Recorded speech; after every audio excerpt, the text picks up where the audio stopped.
গ্রন্থ আল কোরআন এর এক একটা আয়াত বিশ্ববাসীকে কিভাবে আলোকিত করেছে। কোরআন মাজিদের আহকামাত বিধিবিধানগুলো বিশ্ববাসীকে কি সুন্দর জীবন দর্শন উপহার দিয়েছে। কোরআনের অলৌকিকতা এটা কোনোদিন শেষ হবে না, এই বিস্ময় কোনোদিন ম্লান হবে না, এটা কোনোদিন পুরাতন হবে না। লা তুহসা আজাইবুহু ওয়ালা তুবলা গরাইবুহু, এটা চির নতুন হয়ে থাকবে, থাকবে কিয়ামত পর্যন্ত। পৃথিবীতে অনেক কিছুর উত্থান হবে, পতন হবে, অনেক মডেল চেঞ্জ হবে, কিন্তু কোরআনের মডেলের কোনো চেঞ্জ নাই। কথা বলতে হবে, ঠিক কিনা বলুন? কোরআন ১,৫০০ বছর আগে যে আহকামাত নাযিল করেছে তার থেকে উত্তম উদাহরণ, অনুপম নিদর্শন এই পৃথিবীতে কেউ বানাতে পারবে না। যদি কেউ বানায় কোনো একটা বিধান ৫-৭ বছর লাস্টিং করার পরে পরবর্তী প্রজন্ম তা ঘৃণা করে প্রত্যাখ্যান করে, ওটাকে আর ভালো লাগে না। কিন্তু কোরআন এমন দর্শন দিয়েছে এমন পর্যন্ত পৃথিবীর শ্রেষ্ঠ মস্তিষ্ক নিয়ে যারা গবেষণা করবে তারা এই কোরআনের আদর্শের কাছে মাথা নত করতে বাধ্য হবে। উদাহরণস্বরূপ বলি আপনাদেরকে, দেখেছেন আপনারা ৯০ দশকে পুরুষ মানুষরা খুব ঢিলে ঢালা প্যান্ট পরতো, এটা এক সময় মডেল ছিল। চুলগুলা খুব লম্বা করে এই পাশ থেকে বাবরির মতো ঝুলিয়ে মাঝখান থেকে সিধি করত, কিছুদিন চলেছে এমন। কিছুদিন পরে এই লুজ প্যান্ট আর যুবকদের আধুনিক মনে হয় না, সেকেলে মনে হলো, ওরা এটাকে একদম চাপায়ে ফেললো। এক সময় টাকনোর নিচে ঝুলায় পড়তে খুব মজা পেত, ইদানিং আমার দেখতে পাচ্ছি স্মার্টনেস এটা টাকনোর উপরে চলে যাচ্ছে, আমার মেয়েরা আরো উপরে উঠাই ফেলতেছে, যে কিনা জোরে বলো। মেয়েরা এক সময় পায়জামাকে খুব টাইট ফিট করাকে আধুনিক মনে করতো, ইদানিং এমন কিছু পায়জামা বের হয়েছে, এটা কি পায়জামা নাকি ছায়া এটা বোঝাই মুশকিল হয়ে গেছে। কথা বলেন, ঠিক কিনা বলেন? নাম দিয়েছে প্লাজো। আমি কাউকে ছোট করছি না, খাটো করছি না, বিদ্রোহ করছি না। রুচির যে চেঞ্জ আসে এটা চেঞ্জেবল, পরিবর্তনশীল, আমি সেটাই আপনাদের কাছে বোঝাচ্ছি। কথা বলেন, ঠিক কিনা? আমার মনে আছে ২০০৪ এবং ৫ সালের দিকে মসজিদে জামাতে নামাজ পড়তে গেছি। আসরের নামাজ হঠাৎ করে দেখি আমার পাশে এক ভদ্রলোক নামাজে দাঁড়িয়েছে, একটা শার্ট গায়ে দিয়েছে, এতটা টাইট আর এতটা ছোট। আমি প্রথম মনে করেছি এই শার্টটা মনে হয় ছোট ভাইয়ের শার্ট, উনি ভুলে গায়ে দিয়ে আসছে। তখন এত ফিটফাট পোশাক বের হয়নি, ওই সময় নতুন নতুন বের হচ্ছে। তা আমি একজনকে বললাম, উনি বোধ হয় ভুলে ছোট ভাইয়ের শার্ট গায়ে দিয়ে আসছে।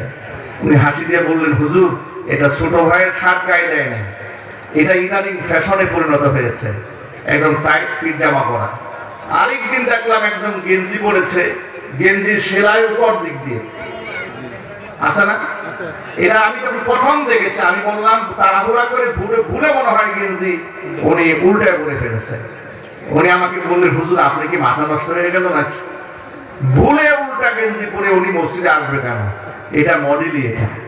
আমি বললাম কি আজীব তামাশা। বলে কি বলে এটা মানে এক সময় প্যান্টের মধ্যে সামান্য একটু সিটে ফাটা থাকলে ওই জায়গা রিফু করলে যুবককে যদি আপনি ৫,০০০ টাকাও দিতেন যে বেটা এটা করে তুই স্কুলে যা, ও যাবে না। না না, মানুষ কি বলবে একটু ছিঁড়ে গেছে প্যান্ট, ইদানিং দেখি ছিঁড়া প্যান্ট বাজার থেকে কিনে নিয়ে আসে টাকা দিয়ে। কথা বলে, ঠিক কিনা জোরে বলেন? দেখেন অল্প সময়ের ব্যবধানে রুচির কতগুলা পরিবর্তন হয়েছে। যারা এক সময় লম্বা লম্বা চুল রেখেছে সেই ইয়াং প্রজন্ম, তরুণ প্রজন্ম এখন লম্বা চুল না রেখে স্টাইল চেঞ্জ হয়ে গেছে। কি চেঞ্জ? এই পাশ থেকে চাচতে চাচতে মুরগি চুলা করে ফেলতেছে, মাঝখান থেকে এত লম্বা বানিয়েছে, এটা কি মনে হয় যে কিং ভুটকি মাখা ভিন গ্রহ থেকে এসছে, কেমন কাটিং রে ভাই। এটা নাম দিয়েছে টিকটক কাটিং। কি কাটিং নাম দিয়েছে? TikTok cutting. আমি এটা তো ছোটবেলায় দেখিনি, বড় হওয়ার পরে দেখেছি।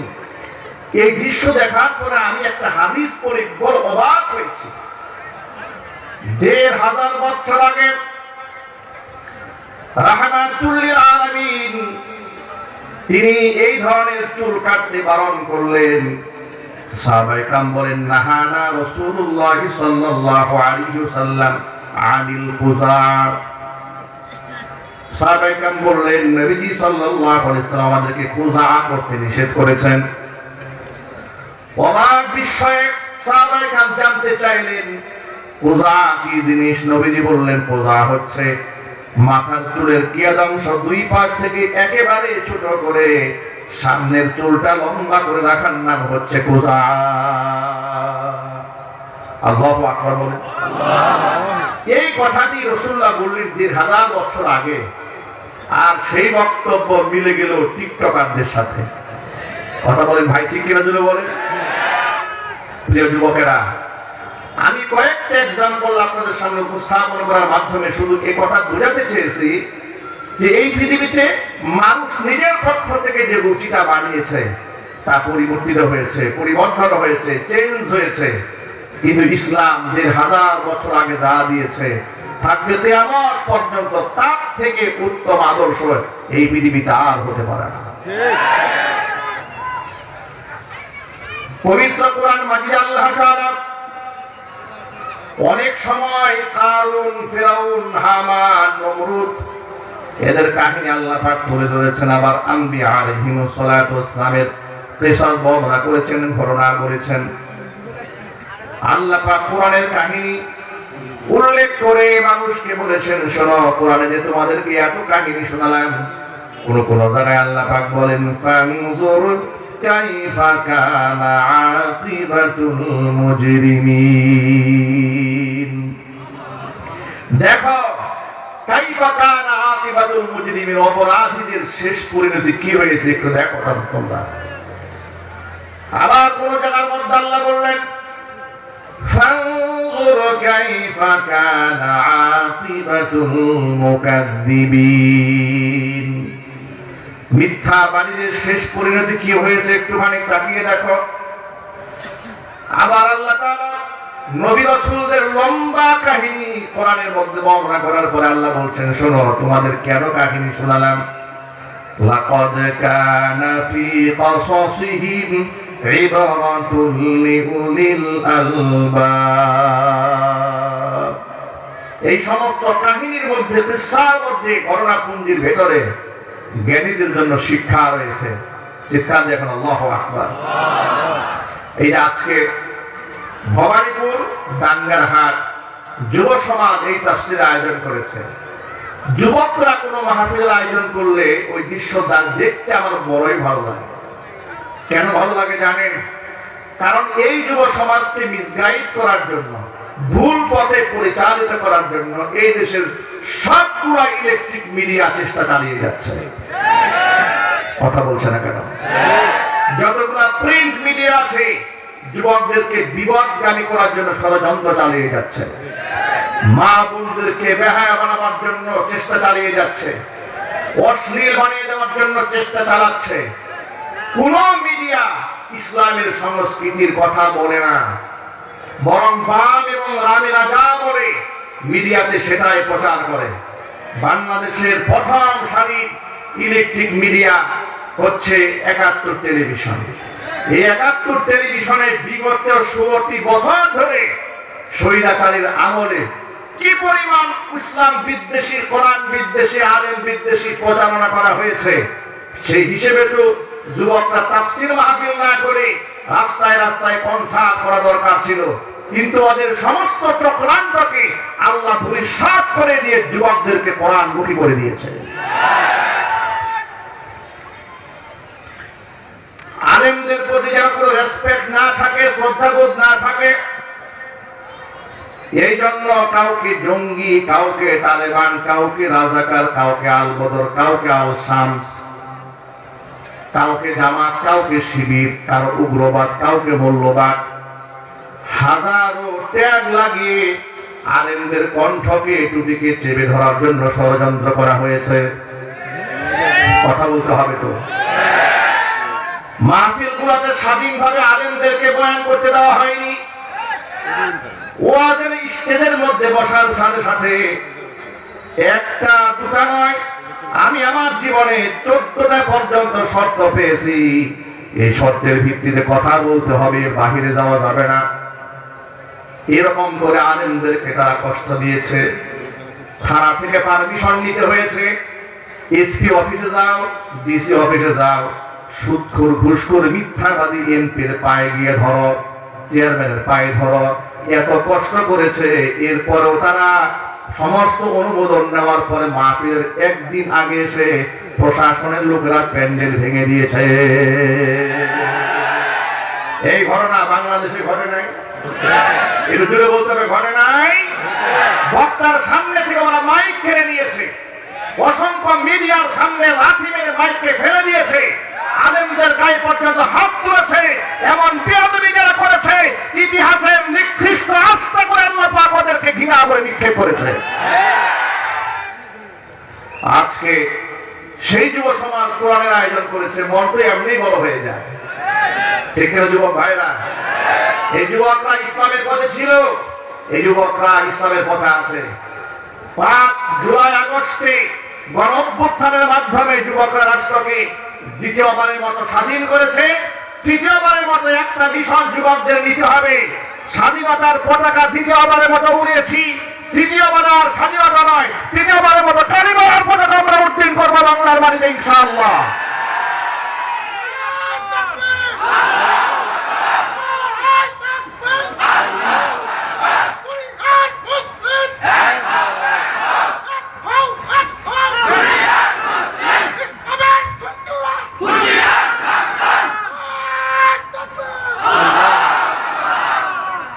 যদি এই জমিনে আমরা ইসলাম পেতে চাই,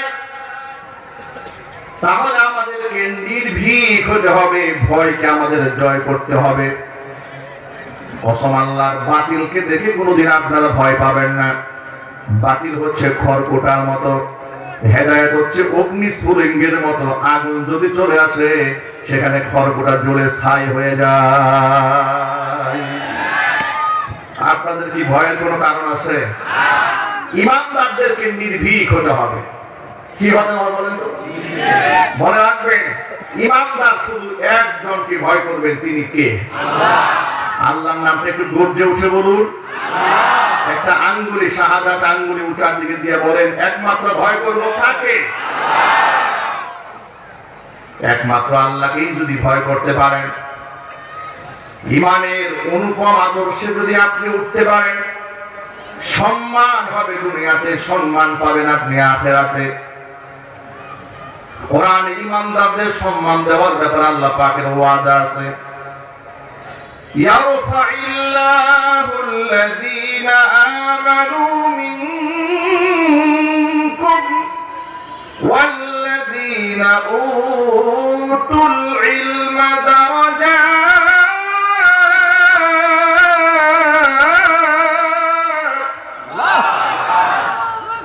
আল্লাহ পাক বলেছেন, ইমানদারদেরকে আমি আল্লাহ সম্মানিত করব, আলিমদেরকে আমি মর্যাদায় অধিষ্ঠিত করব। আলিমদের জন্য মানুষের অন্তরে আমি আল্লাহ মহাব্বত ঢেলে দেব, ইমানদারদের জন্য আমি মহাব্বত মানুষের অন্তরে আমি ঢেলে দেব। ওয়াদা কার? জোরে বলেন। আল্লাহ বলেছেন, ইন্নাল্লাযীনা আমানু ওয়া আমিলুস সালিহাতি সায়াজআলু লাহুমুর রাহমানু উদ্দা। নিশ্চয় যারা ঈমান আনে, আমলে সালেহ করে, ভালো কাজ করে, তাদের জন্য মানুষের অন্তরে আমি আল্লাহ তাআলা মহাব্বত, ভালোবাসা পয়দা করে দেই। কিভাবে আল্লাহ ভালোবাসার সৃষ্টি করে দেখেন, লক্ষ্য করেন। এই বাংলাদেশি করোনাকালীন সময়ে বাবা মরে লাশ হয়ে পড়ে আছে, সন্তান লাশের কাছে যায় না। কথা বলেন ঠিক কিনা? নিচতলায় স্বামী মারা গেছে, দুতলায় স্ত্রী, লাশের কাছে আসে না। নারায়ণগঞ্জের বাড়ি উঠানে 3 দিন পর্যন্ত লাশ পড়েছিল, লাশের কাছে কেউ যায় না। মরহুমের সন্তান আলেমদের ফোন দিয়া বলেন, হুজুর শুনতে পেলাম, শুনতে পেয়েছি আপনারা নাকি করোনা রোগে আক্রান্ত ব্যক্তিদেরকে গোসল করান, কাফন পরান, কবরে মাদফন করেন, জানাজা দিয়ে। বলে হ্যাঁ। আঞ্জুমান মুফিদুল ইসলামে যোগাযোগ করা হলো, আলেমদের টিম সেখানে গেল, যাওয়ার পর আলেমরা 3 দিনের পচা গলিত লাশকে নিজ হাতে তারা গোসল করেছে, কবরে মাদফন করেছে, জানাজা পড়িয়েছে। 71 টেলিভিশনে রাম এবং বামদের প্রস্তাবনা ছিল করোনা রোগে আক্রান্ত ব্যক্তিরা মরে গেলে আগুন দিয়ে পুড়ায় দেওয়া হবে। নাউজুবিল্লাহ। আলেমরা বলেছে মুসলমানের লাশ আগুনে পড়তে পারে না, মুসলমানের লাশের সম্মান আছে না নাই? আলেমরা সম্মান করে কবরে মাদফন করেছে। এই দেশে আলেমদের এত বেশি অবদান, প্রিয় ভাইরা আমার, এই দেশে রাম এবং বাম ইসলাম বিদ্বেষী নাস্তিকেরা আলেমদের অবদান চোখে দেখে না। যার দরুন আলেমদেরকে মিডিয়াতে কোনোদিন হাইলাইট করা হয় না, ইসলাম পন্থীদের অবদান মিডিয়াতে তুলে ধরা হয় না, মাদ্রাসার অবদান তুলে ধরা হয় না, তাফসীর মাহফিলগুলা প্রথম সারির মিডিয়াতে কভারেজ দেওয়া হয় না। এর থেকে 50 ভাগের 1 ভাগ লোক যদি বাম পাড়ায় কোনো কারণে গিয়ে লাভ দেয়, সাংবাদিকরা ছবি তুলে প্রথম সারির পত্রিকার মধ্যে ছাপিয়ে দেয়। ইসলাম পন্থীদের গণজমায়েত এই দেশে লক্ষ লক্ষ মানুষের গণজমায়েত হয় কোরআন শোনার জন্য। আল্লাহর 30 দিন দৃশ্যগুলো পত্রিকার পাতায় জায়গা পায় না। কথা বলতে হবে তো, ঠিক কিনা বলেন? এটা আজকের ইউটিউবার তারা আলেমদের কথা যদি কভারেজ না দিত, তাহলে এই দেশের মানুষ ইসলামের মৌলিকত্ব থেকে বিরাট মাহরুম হয়ে যেত। কথা বলেন, ঠিক কিনা বলেন? তারা আলেমদের এই যুগান্তকারী বক্তব্যগুলো তো দেশের 71 টেলিভিশন বলেন, চ্যানেল 24 বলেন, কিংবা ভালো ভাতালি চ্যানেল যতগুলো আছে, কোনোটা তুলে ধরতো না। কারণ তসলিমা নাসরিনের কথা ওদেরকে মহা বাণী চিরন্তনী মনে হয়, আলেমদের কথা বিষাক্ত মনে হয়। আমার প্রিয় যুবকেরা, আলেমদের কি এত অবদান আছে? এই অবদানের কারণে আলেমদের প্রতি মানুষের ভালোবাসা অকৃত্রিম। ভালোবাসার উদাহরণ দেওয়ার জন্য কথা বলছিলাম। করোনাকালীন সময় বাংলাদেশের একজন শ্রেষ্ঠতম কোরআনে কারিমের তাফসীর কারক মাওলানা জুবাইর আহমদ আনসারী রাহমাতুল্লাহি আলাইহি ব্রাহ্মণবাড়িয়াতে বাড়ি।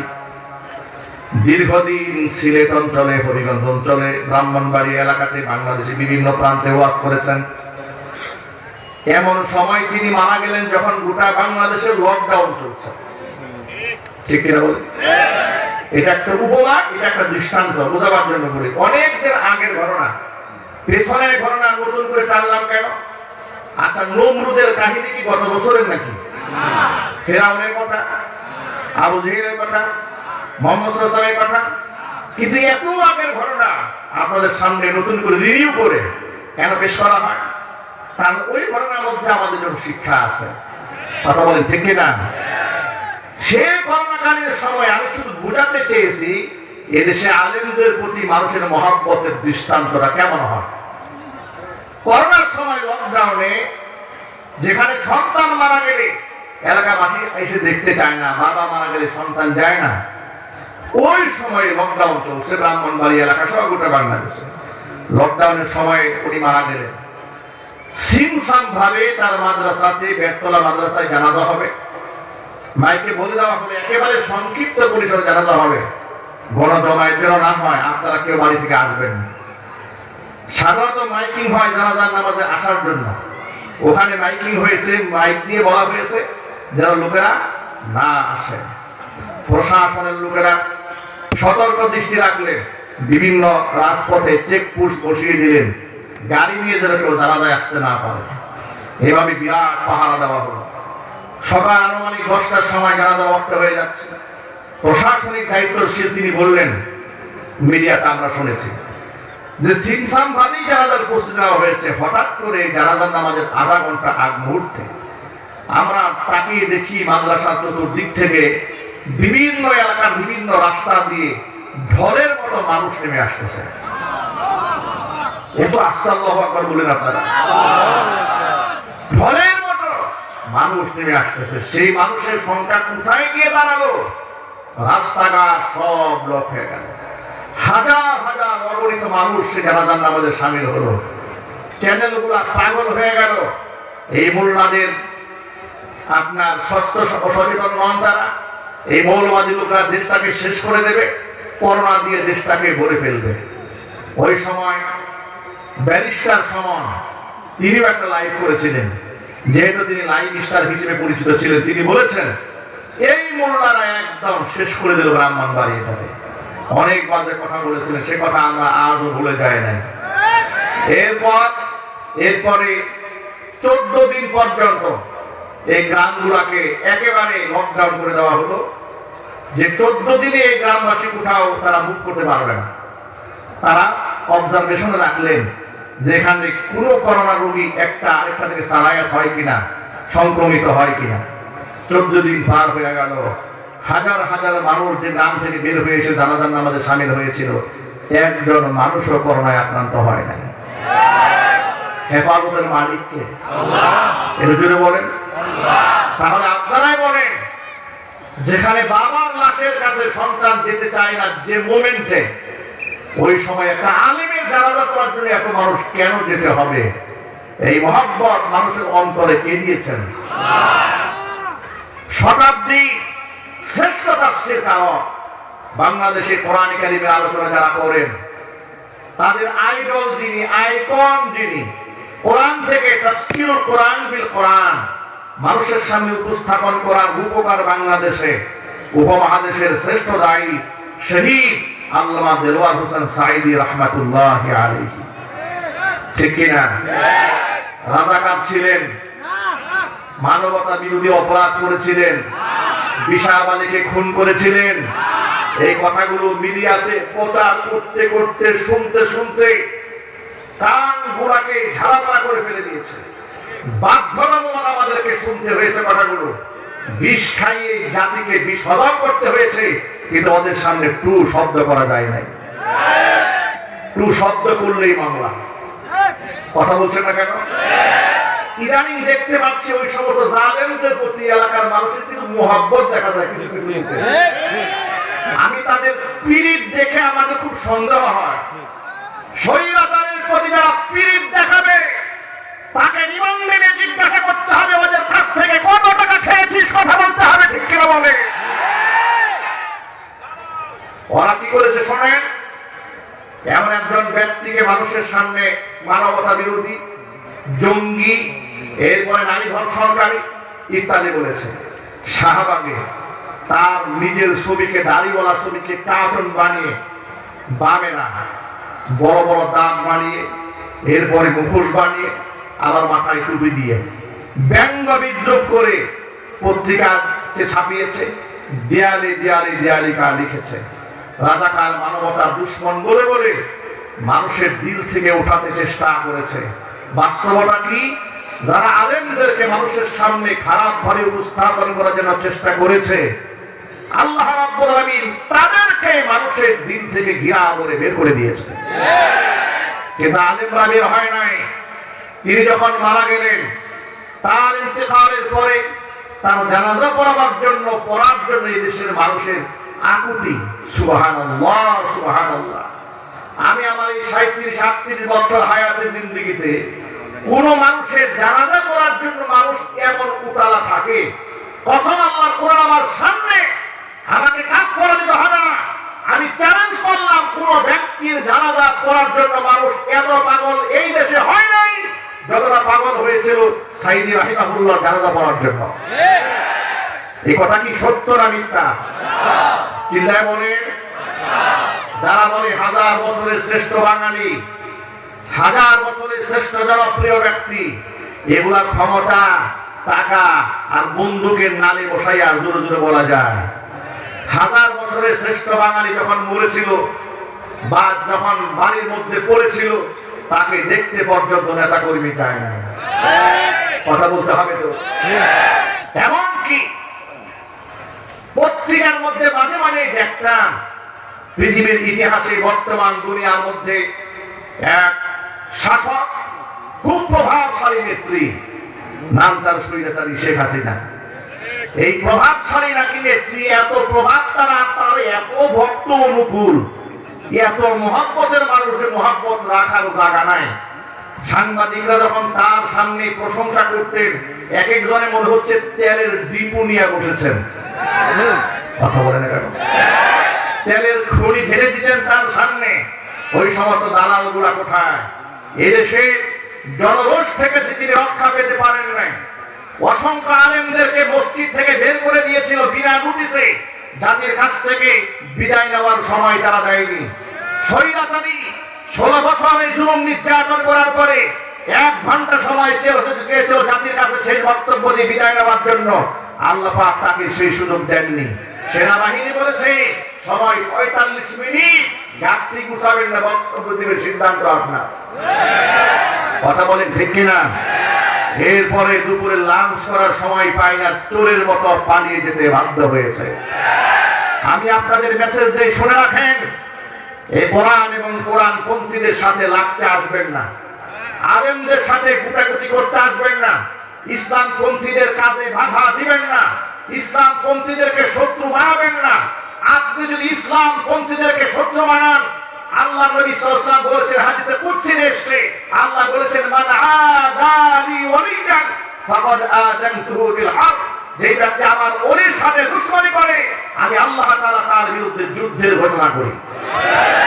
জাদুর সেনাবাহিনী, র্যাব, পুলিশ বাহিনী, বিজিবি, আনসার, এনএসআই, ডিজিএফআই, এত গোয়েন্দা বিভাগ থাকা সত্ত্বেও, ভারতের মতো শক্তিশালী রাষ্ট্রের সাপোর্ট থাকা সত্ত্বেও স্বৈরাচারী এ দেশ থেকে চোরের মতো পালিয়ে যেতে বাধ্য হয়েছে। কথা বলে মুসলমান ঠিক কিনা বলে?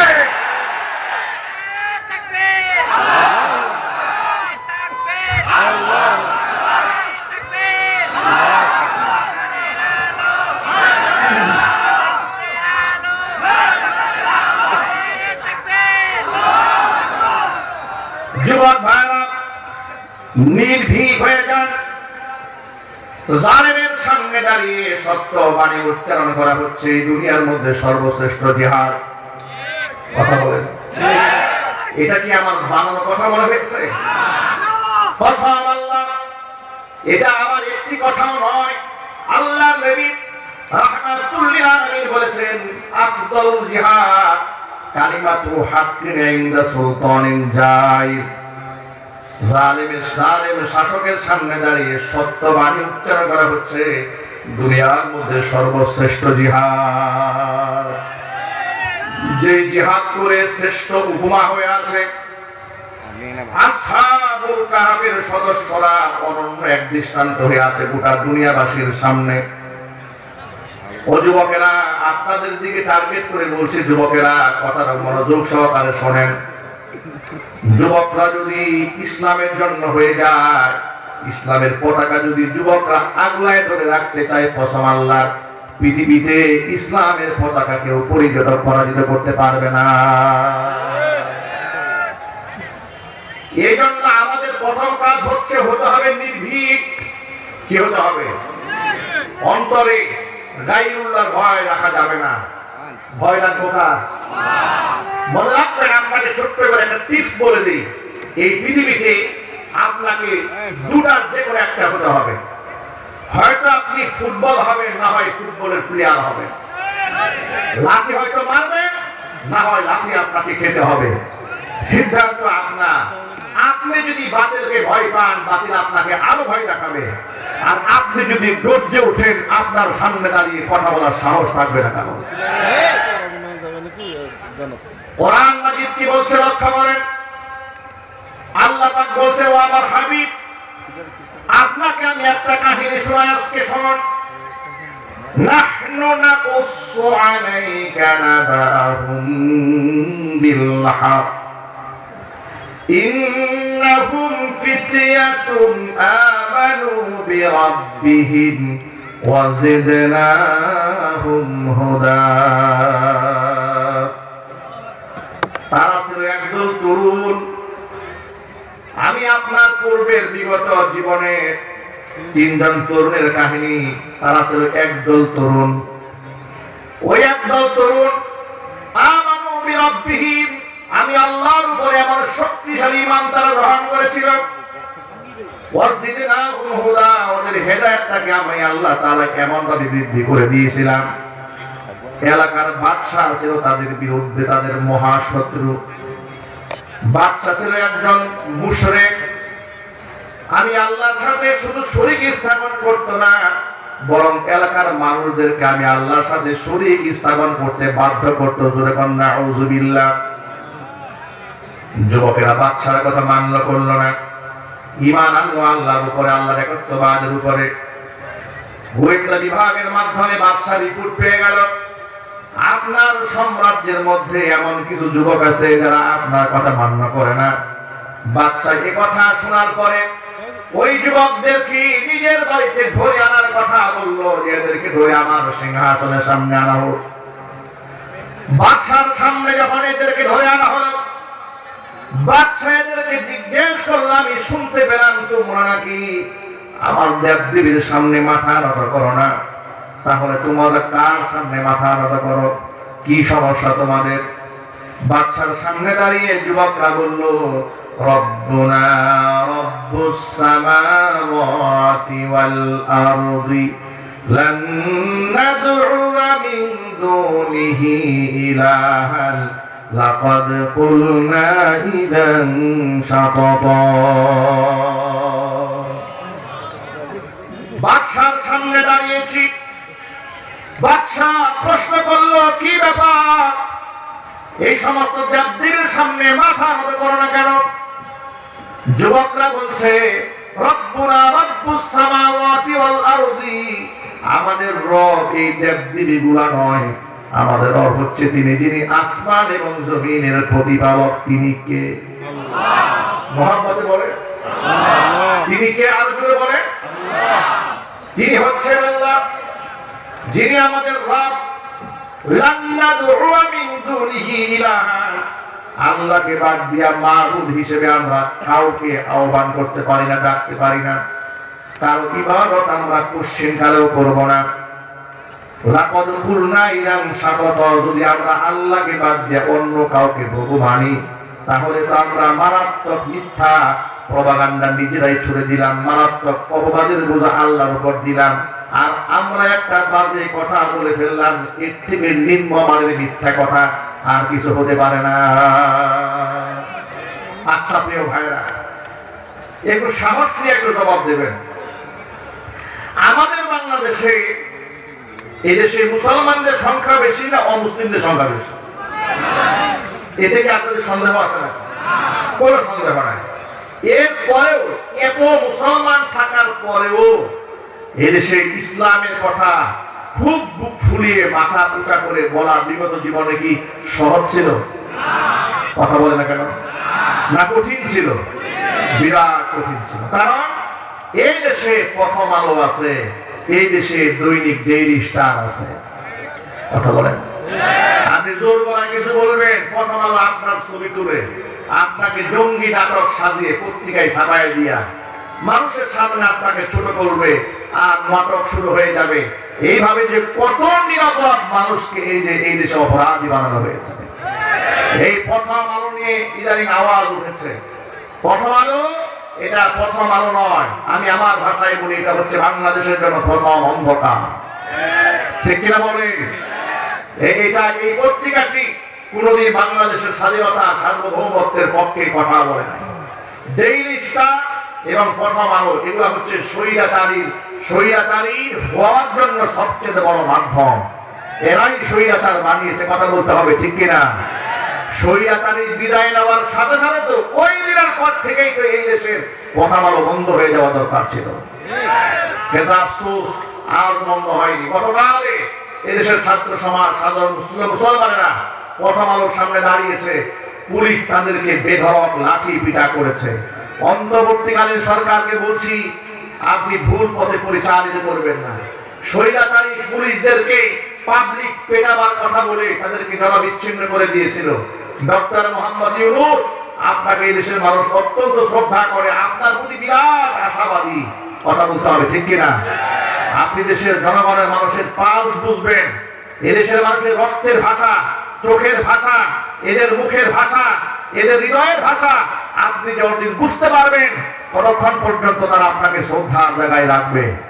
আপনি ডেইলি স্টারের পক্ষ নেবেন না, প্রথম আলোর পক্ষ আপনি নেবেন না।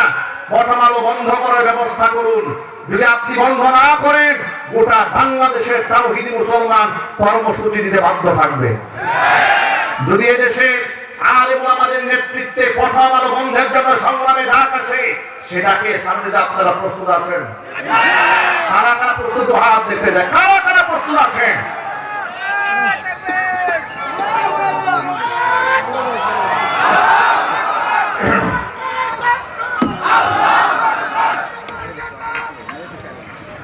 আমার যুবক ভাইরা, নির্ভীক হয়ে যান, সাহসী হয়ে যান। কেমন সাহসী হবে? একটু তাকান কোরআনের দিকে। বাদশা জালেম বাদশা এমনই জালেম, তার মতের বিরুদ্ধে গেলে এই দেশ থেকে, দুনিয়া থেকে চিরতরে আপনি বিদায় হয়ে যাবেন। এটা নিশ্চিত জানার পরে বাদশার সামনে দাঁড়িয়ে তারা ঈমানের স্লোগান দিয়েছে। আল্লাহ পাক এই কোরআনে প্রশংসা করে বলেন, ওয়ারাবাতনা আলা কুলুবিহিম ইয কামু। বাদশার সামনে যখন দাঁড়িয়েছিল, এভাবে এত শক্ত ভাষায় ঈমানের কথা তারা বলতে পারতো না। আমি তাদের অন্তরের মধ্যে ঈমানটা মজবুত ভাবে গেঁথে দিয়েছিলাম। জোরে কোন সুবহানাল্লাহ। ঈমানটাকে মজবুত বানালাম। বাদশা এদেরকে বলল, ও তরুণেরা, যদি তোমরা আমার কথা মান্য না করো তাহলে তোমাদের পরিণতি বড় ভয়ঙ্কর হবে। তবে এই মুহূর্তে যেহেতু তোমাদেরকে আমি আমার নিজের কার্যালয়ে ডেকেছি, আমার সিংহাসনের সামনে ডেকেছি, তোমাদেরকে হত্যা করলে এলাকার মানুষ আমাকে কাপুরুষ বলবে। তা না হলে এখনই তোমাদেরকে আমি হত্যা করতাম। 1 সপ্তাহের সময় দিলাম, মাত্র 7 দিনের জন্য চলে যাও। চিন্তা ভাবনা করে ঠান্ডা মাথায় জবাব দেবে। তোমরা নিজেরা তোমাদের ধর্ম ত্যাগ করে আমাদের ধর্ম যদি গ্রহণ না করো, তোমাদের মৃত্যুদণ্ড অনিবার্য হয়ে যাবে। বাচ্চাগুলা দরবার থেকে বের হলো। বাড়ির দিকে রওনা না দিয়ে এই ইয়াং তরুণ, বিবাহ শাদী করে নাই, একেবারে টকবকে নওজওয়ান। সুবহানাল্লাহ। আল্লাহু আকবার বলেন। যুবকগুলোর ঈমান কত শক্তিশালী লক্ষ্য করেন। বাচ্চার দরবার থেকে বের হওয়ার পরে ওরা বাড়ির উদ্দেশ্যে রওনা হলো না। নিজেরা পরামর্শ করলো, আমরা যদি এই মুহূর্তে এলাকার মধ্যে ফিরে যাই, নিশ্চয় বাদশা আমাদের পিছনে গোয়েন্দা লাগিয়ে রেখেছে, তথ্য আমাদের নিবে। আমরা যদি মুশরিক না হয়ে আমাদের হাত পা বেঁধে আবার তার সিংহাসনের সামনে নিয়ে যাবে, তার দরবারে নিয়ে আমাদেরকে নির্মম ভাবে হত্যা করবে। অতএব আমরা দুনিয়া থেকে বিদায় হতে চাই না। আমার এলাকায় থাকলে আল্লাহকে আমরা ডাকতেও পারবো না, বরং এমন একটা জায়গায় যাওয়া দরকার, এমন একটা স্থানে চলে যাওয়া দরকার যেখানে গেলে আমরা আমাদের রবকে মন প্রাণ উজাড় করে ডাকতে পারবো। তো যাবো কোন দিকে? পরামর্শ করলো, আমরা কোন পথে যাব, কোথায় যাব, কার কাছে যাব? যাওয়ার ঠিকানা নাই। বলে, দু চোখ যেদিকে যায় আমরা সেদিকে চলে যাব। নিশ্চয় আমাদের রব আমাদের নিরাশ করবেন না। আমাদের রব নিশ্চয় আমাদের ভালো একটা বন্দোবস্ত করে দিবেন থাকার জন্য। রওনা হয়ে গেল। ওরা যখন দু চোখ যেদিকে যাচ্ছে রওনা হয়ে গেল, ওদের পিছনে পিছনে এলাকা থেকে একটা কুকুর রওনা হয়েছে। কুকুরটাকে তাড়িয়ে দেওয়ার জন্য বহুবার চেষ্টা করলো, কুকুরটা যায় না। কতবার চেষ্টা করেছে, কুকুর যায় না, পেছনে পেছনে যাচ্ছে। সর্বশেষ ওরা যেতে যেতে লম্বা পথ পরিক্রমা পাড়ি দেওয়ার পর ক্লান্ত পরিশ্রান্ত হয়ে পাহাড়ের একটা গুহার মধ্যে ঢুকেছি। পাহাড়ের গুহায় ঢুকি আল্লাহকে ডাক দিয়েছে এত সুন্দর ভাষায়। কোরআনের পাতায় আল্লাহ লিখে দিলেন, إذ أوى الفتية إلى الكهف فقالوا ربنا آتنا من لدنك رحمة وهيئ لنا من أمرنا رشدا। পাহাড়ের গুহার মধ্যে ঢুকি তারা সাহায্য চাইল আমি আল্লাহর কাছে। আমাকে দেখে বলছে, রব্বানা, আমাদের রব, আতিনা, আমাদেরকে দাও, মিল্লাতুনকা, তোমার পক্ষ থেকে, রহমাতান, রহমত দাও, ওয়াহাইয়ি লানা, আমাদের জন্য বন্দোবস্ত করে দাও, মিন আমরিনা রশাদা, কোন একটা ভালো সিদ্ধান্তের একটা ব্যবস্থা তুমি আমাদেরকে করে দাও। এ কথা বলে ক্লান্ত পরিশ্রান্ত দেহ নিয়ে যুবকরা একটুখানি শরীরটাকে টান টান করে গুহার মধ্যে শুয়ে পড়েছে। গুহার মধ্যে শুয়ে পড়ার পরে ঘুমানোর নিয়তে তারা শোয় নাই, তারা শুয়েছিল সামান্য ক্লান্তি দূর করার জন্য। কোরআন বলল ফাদরাবনা আলা আযানিহিম ফিল কাহফি সিনিনা আদাদা। এরা যখন শুয়েছে আমি আল্লাহ তাআলা ওদের কানের মধ্যে ঘুমের মোহর লাগিয়ে দিলাম। জোরে জোরে বলুন সুবহানাল্লাহ। আপনাদেরকে একটা তথ্য জানিয়ে রাখি, মনে রাখবেন এই কথা। মানুষ যখন ঘুমায়, মানুষের কান কখনো ঘুমায় না। কি ঘুমায়? চোখ ঘুমায়। কি ঘুমায় বলতে ভাই? মানুষের চোখ ঘুমায় এই জন্য, আপনি যদি তার কানের কানের কাছে বিকট কোনো আওয়াজ দেন, তার ঘুম ভেঙে যায়। ঠিক না? যদি গেলাম বাজে ঘুম ভাঙে না ভাই। কেন?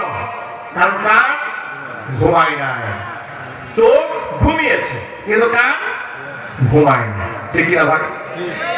আচ্ছা, আপনাদের কষ্ট হচ্ছে? কান কখনো ঘুমায় না, মৃত্যু ছাড়া কান কোনোদিন ঘুমায় না।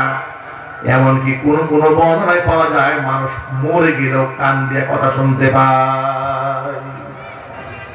কান ঘুমায়। কিন্তু আল্লাহ তাআলা এখানে বলছে এই বাচ্চাগুলো যখন আমার কাছে সাহায্য চেয়ে একটু কাইরুবার জন্য কাজ হয়েছে, দারাবানা আলা আযানিহিম, আমি এদের কানের মধ্যে ঘুমের মোহর লাগাই দিলাম, কিন্তু চোখ ঘুমায় নাই। এমন একটা পরিস্থিতিতে এদেরকে আমি শুয়াই রাখলাম।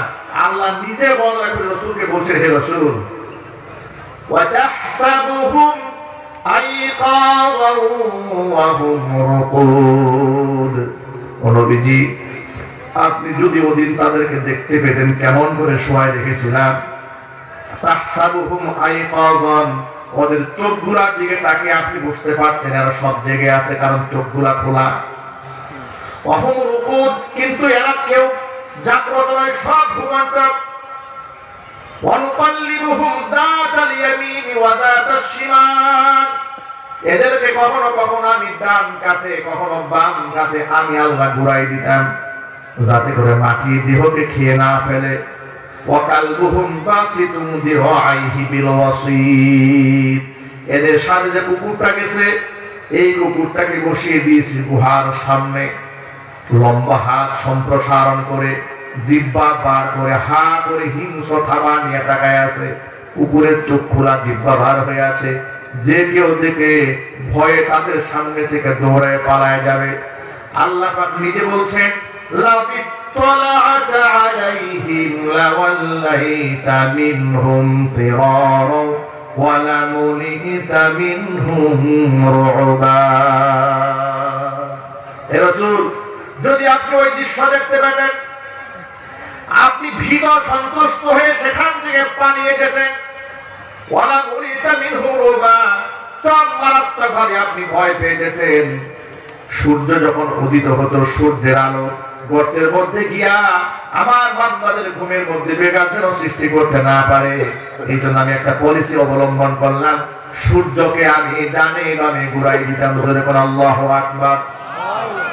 এবার কোরআনের ভাষায় শোনাচ্ছে, আল্লাহ বলছেন ওয়া তারাশ শামসা ইযা طلعت تزاور عن كهفهم ذات اليمين وإذا غربت تقرضهم ذات الشمال। সূর্য যখন উদয় হতো আমি ডান দিকে, আবার যখন অস্তমিত হতো বাম দিকে সূর্যকে ঘুরাই দিতাম। যদিও সূর্যের দিকে মুখ করা ছিল, তাদের এই গুহাটা এদের ঘুমের মধ্যে বেঘাত যেন সৃষ্টি না হয়। এরপর এদেরকে আমি ঘুম পাড়িয়ে রাখলাম। কত লম্বা সময়, একটু শোনো। আল্লাহ বলছেন ওয়ালাবিসু ফি কাহফিহিম সালাসামিআতিন সিনিনা ওয়াসদাদু তিসআ। এক বছর, দু বছর নয়, এক যুগ, দুই যুগ নয়, এক শতাব্দী, দুই শতাব্দী নয়, এদেরকে আমি 300 বছর আরো 9 বছর এই গুহার মধ্যে ঘুম পাড়ায় রাখলাম। চিৎকার দিয়ে এখন আল্লাহু আকবার। আবার জোরে বলেন আল্লাহু আকবার। 309 বছর এদেরকে আমি গুহার মধ্যে ঘুম পাড়িয়ে রাখলাম। 309 বছর পরে এরা ঘুম ভেঙেছে, এরা ঘুম থেকে জাগ্রত হয়েছে। কোরআন বলে ওয়াকাযালিকা বা'আথনাহুম লিয়াতাসাআলু বাইনাহুম ক্বালা কাইলুম মিনহুম কাম লাবিসতুম ক্বালু লাবিসনা ইয়াওমান আও বা'দা ইয়াওম قالوا ربكم أعلم بما لبثتم فابعثوا أحدكم بورقكم هذه إلى المدينة الله أكبر এদেরকে 309 বছর পরে ঘুম ভাঙিয়ে এদেরকে জাগ্রত করেছি। এবার আপনারা বলেন যে বাদশার ভয়ে এলাকা তারা ছেলে ছিল, বাদশা আর আছে দুনিয়াতে? বাদশা তো নাই, নাতিপুতিরা আছে। বাদশার নাতিপুতিও নাই, ওর রক্ত মাংস নেই, মজ্জা নাই, মাটির সাথে হাড্ডি সার হয়ে গেছে। এই বাদশার নামটা যে কি, এটা আমি তাফসীরে কিতাব খুঁজতে খুঁজতে খুঁজতে খুঁজতে ক্লান্ত হয়ে গেছে। অনেকগুলো তাফসীর দেখার পরে এক জায়গায় নাম পেলাম দাকিয়ানুস, বাদশার নাম। আপনি চিন্তা করে আল্লাহ তাআলা ওর নামটা পর্যন্ত পৃথিবী থেকে নিশ্চিহ্ন করে ফেলেছে। কথা বলেন ঠিক কিনা? বংশকে নির্বংশ করে দিয়েছে, ওর কেউ নাই এখন। 309 বছর পরে ঘুম থেকে উঠেছে। ঘুম থেকে ওঠার পরে স্বভাবত মানুষ হিসেবে ক্ষুধা সৃষ্টি হয়, শরীর ক্লান্তি লাগে, সামান্য এক বেলা ঘুমালেই যদি মাতাল মাতাল লাগে, লম্বা একদিন ঘুমালে দেখবেন মাথা কেমন পাগল পাগল পাগল লাগে। আর যদি এত লম্বা সময় 309 বছর ঘুমিয়েছে, স্বাভাবিকভাবে মাথা উঁচা করার পরে ক্ষুধা আছে না নাই? আবার লম্বা পথ হেঁটেছে, বিরাট ক্ষুধা আছে। তারা একজন আরেকজনকে জিজ্ঞেস করছে, আচ্ছা শরীরটা এমন লাগে কেন, মেসমেস করে কেন, কি ব্যাপার, কতক্ষণ ঘুমালে বলো তো? একজন আরেকজনকে বলছে ঘুমালে কতক্ষণ?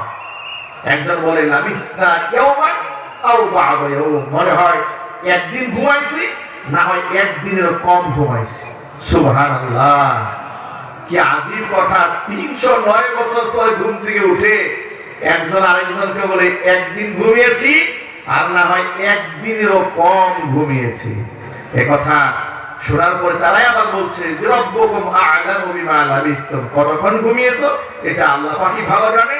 ওই আলাপ এখন আর করে লাভ নেই, এক কাজ করো, ফাবআতু আহাদাকুম বিওয়ারিকুম হাযিহি ইলাল মাদিনা, খোদা যেহেতু লেগেছে একজনকে বাজারে পাঠাও। তবে হ্যাঁ, ফালিয়ানজুর আইয়ুহা আযকা তুআমান, বাজারে গেলেই শুধু হবে না, বাজারে গিয়ে যেহেতু মুশরিকদের বাজার, তাদের চিন্তা হচ্ছে বাচ্চা তো মুশরিক, এলাকার মানুষ অমুসলিম, তাহলে বাজারের খাবার তো সব হালাল থাকবে না, হালাল হারাম মিশ্রিত থাকবে। হালাল খাবারকে বেছে নিয়ে আসবে। আল্লাহু আকবার। যুবকেরা, এখানে বিরাট একটা মেসেজ আছে। সেই মেসেজটা হলো, ইমানের জন্য ঘর ছাড়লেন, ইমানের জন্য বাড়ি ছাড়লেন, ইমানের জন্য এলাকা ছাড়লেন, জীবনের ঝুঁকি নিলেন। এতেই তাদের ইমান দুর্বল হয় নাই, বরং তারা আরো ঝুঁকি নিতে যাচ্ছেন। তারা বলছেন বাজার থেকে যে খাবারটা খাবো ওই খাবার হারাম হলে খাওয়া যাবে না, হালাল খাবার ভক্ষণ করতে হবে। আমরা এখানে ইমানদার আছি না? হাত দেখি তো, মানে যারা হাত তুলেন নাই সন্দেহ আছে আপনাদের ইমানদার কিনা নাকি, মানে নিজের ইমানের প্রতি নিজের বিশ্বাস নাই। তাহলে কিন্তু হাতটা ভালো করে তুলে না কেন? ভালো করে তুলে।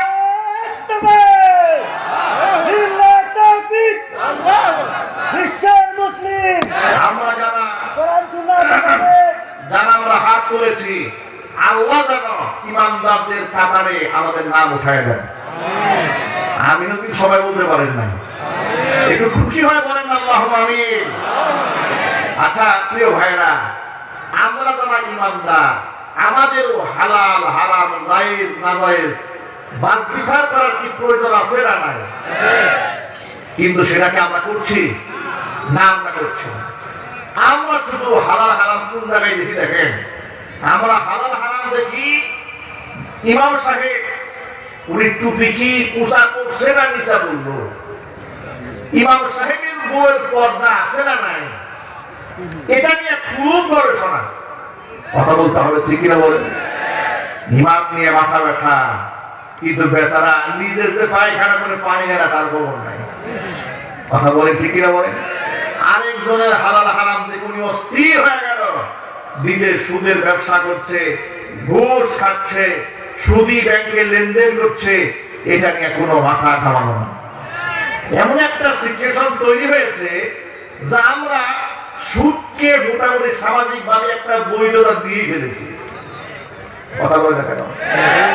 যদি কেউ মায়ের সাথে অপকর্ম করে তাকে আপনারা মসজিদে সভাপতি বানাবেন, সেক্রেটারি, কোষাধ্যক্ষ, সদস্য এলাকায় থাকতে দেবেন? মায়ের সাথে অপকর্ম করার মতো এত বড় জঘন্য গুনাহ যদি কেউ করে তাকে মানুষ কতটাই না ঘৃণা করে, পেলে তাকে জুতা পিটা করবে, পেলে তাকে এলাকা থেকে বের করে দেবে, নাকে মুখে চুনকালি লাগাবে, যে কোনো মেলে বের করে দেবে।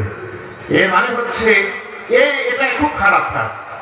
পক্ষান্তরে সুদখোরের সাথে কি মধুর সম্পর্ক, ঘুষখোরের সাথে কি বিরাট সম্মান। স্যার, আপনি কিন্তু আমাদের সভাপতি, কথা বলেন কেন সভাপতি? উনি নামাজ পড়ে না জেনেও তার সভাপতি কেন বানিয়েছে? যাতে করে কিছু পয়সা পান তার কাছ থেকে। বাস্তবতা কি এই সমাজে আছে না নাই? সিনেমার এক নায়ক একদিন আলেমদেরকে নিয়ে খুব বাজে কথা বলেছে, একটা গালি দিয়েছিল, নামটা বললাম না। দেশের আলেমরা প্রতিবাদ জানিয়েছে, জানানোর পরে সে দেখলাম এক সাংবাদিকদেরকে সাক্ষাৎকার দিয়ে বলছে, দেখেন আমি কিন্তু মুসলমান। উনি বলতেছেন যে আমাকে অনেকে নাস্তিক বলেছে, আমি নাস্তিক নই, বরং আমি আমার এলাকার এক মসজিদ কমিটির সভাপতি। ও যে আলেমদেরকে গালি দিয়েছে এটা নিয়ে আমি অবাক হয়েছি, এর মতো একটা চরিত্রহীন লম্পট মসজিদ কমিটির সভাপতি হয় কি করে? বেনামাজি কোনোদিন আল্লাহর ঘরের সভাপতি হতে পারে না। মনে আঘাত দেন না, আগে ক্ষমা চেয়ে নিচ্ছি, কসম আল্লাহ, বেনামাজি কোনোদিন আল্লাহর ঘরের সভাপতি হতে পারে না, কথা বলতে হবে, ঠিক কিনা? সভাপতি তো দূরের কথা, তা তো সদস্য হয়ে থাকার কথা না, কিন্তু বাস্তবতা ভিন্ন। জায়েজ না জায়েজ, হালাল হারামকে দেখতে হবে। যদি না দেখেন নামাজ পড়ে ফায়দা হবে না, রোজা রেখে ফায়দা হবে না। রাসূলুল্লাহ সাল্লাল্লাহু আলাইহি ওয়াসাল্লাম বলেছেন, সংসার চালাতে কষ্ট হওয়ার পরেও বান্দা এদিক সেদিক করলে সংসারটা সুন্দর চলতো, কিন্তু এরপরও হারামে হাত দেয় না। এরকম ইমানদার ব্যক্তি, তার মর্যাদা এত বেশি, আল্লাহর রাস্তায় মুজাহিদ জিহাদ করে যে সওয়াব পায়, যে ব্যক্তি সত্য হালাল রিজিকের উপর অবিচল থাকে, আল্লাহ পাক তার আমলনামার মধ্যে মুজাহিদের সওয়াব লিখে দেন। অথচ চিন্তা করে দেখেন, মায়ের সাথে অপকর্ম করলে আপনি তাকে জুতা পিটা করবেন সন্দেহ নাই, কিন্তু সুদখোরকে আপনি সম্মান দেন। অথচ আল্লাহ নবী বলেন, দিরহাম রিবা ইয়াকুলুহুর রাজুলু ওয়া হুয়া ইয়ালামু আশাদ্দু মিন সিত্তাতি ওয়া সালাসিনা জানিয়াতা। যদি এক দিরহাম পরিমাণ সুদ কেউ জেনে শুনে খায়, 36 বার জিনা করলে যে গুনাহ হলো তার থেকে বেশি গুনাহ আমলনামায় লেখা হয়ে যায়। কথার আওয়াজ বাহিরে যাচ্ছে, আমার অসংখ্য মায়েরা কথা শুনতে পাচ্ছে। ক্ষুদ্র ঋণের নামে বিভিন্ন এনজিও সংস্থার লোকেরা আমাদের মা বোনদেরকে ঋণ দিয়ে থাকে। শুধু দিনাজপুরে এরকম হয় না, দিনাজপুরেও আসে নাকি এরকম? আচ্ছা, আপনাদেরকে বলি, একটু জবাব দিবেন, ইনকাম করে কি পুরুষে না নারীয়ে? তারা পুরুষ ইনকাম করে, কিন্তু ওরা পুরুষকে ঋণ দেয় না, ঠিক আছে? কত বড় পলিসি, বুঝতে পেরেছেন তো? টাকা ইনকাম করে পুরুষ, ঋণ দেয় মহিলারা। পুরুষকে ঋণ ওরা জীবনেও দেবে না। কেন জানেন? ওরা শুধু টাকা দিয়ে আপনাকে সহযোগিতা করতে আসে নাই, ওদের বিরাট মাস্টার প্ল্যান আছে মুসলিম দেশ নিয়ে, মুসলিম সমাজ নিয়ে। পশ্চিমারা প্ল্যান করেছে মুসলিম নারীদেরকে যে কোনো মূল্যে ঘর থেকে বের করে আনতে হবে। কথা বলেন ঠিক কিনা, যেটা বলেন। গেল একটা প্ল্যান।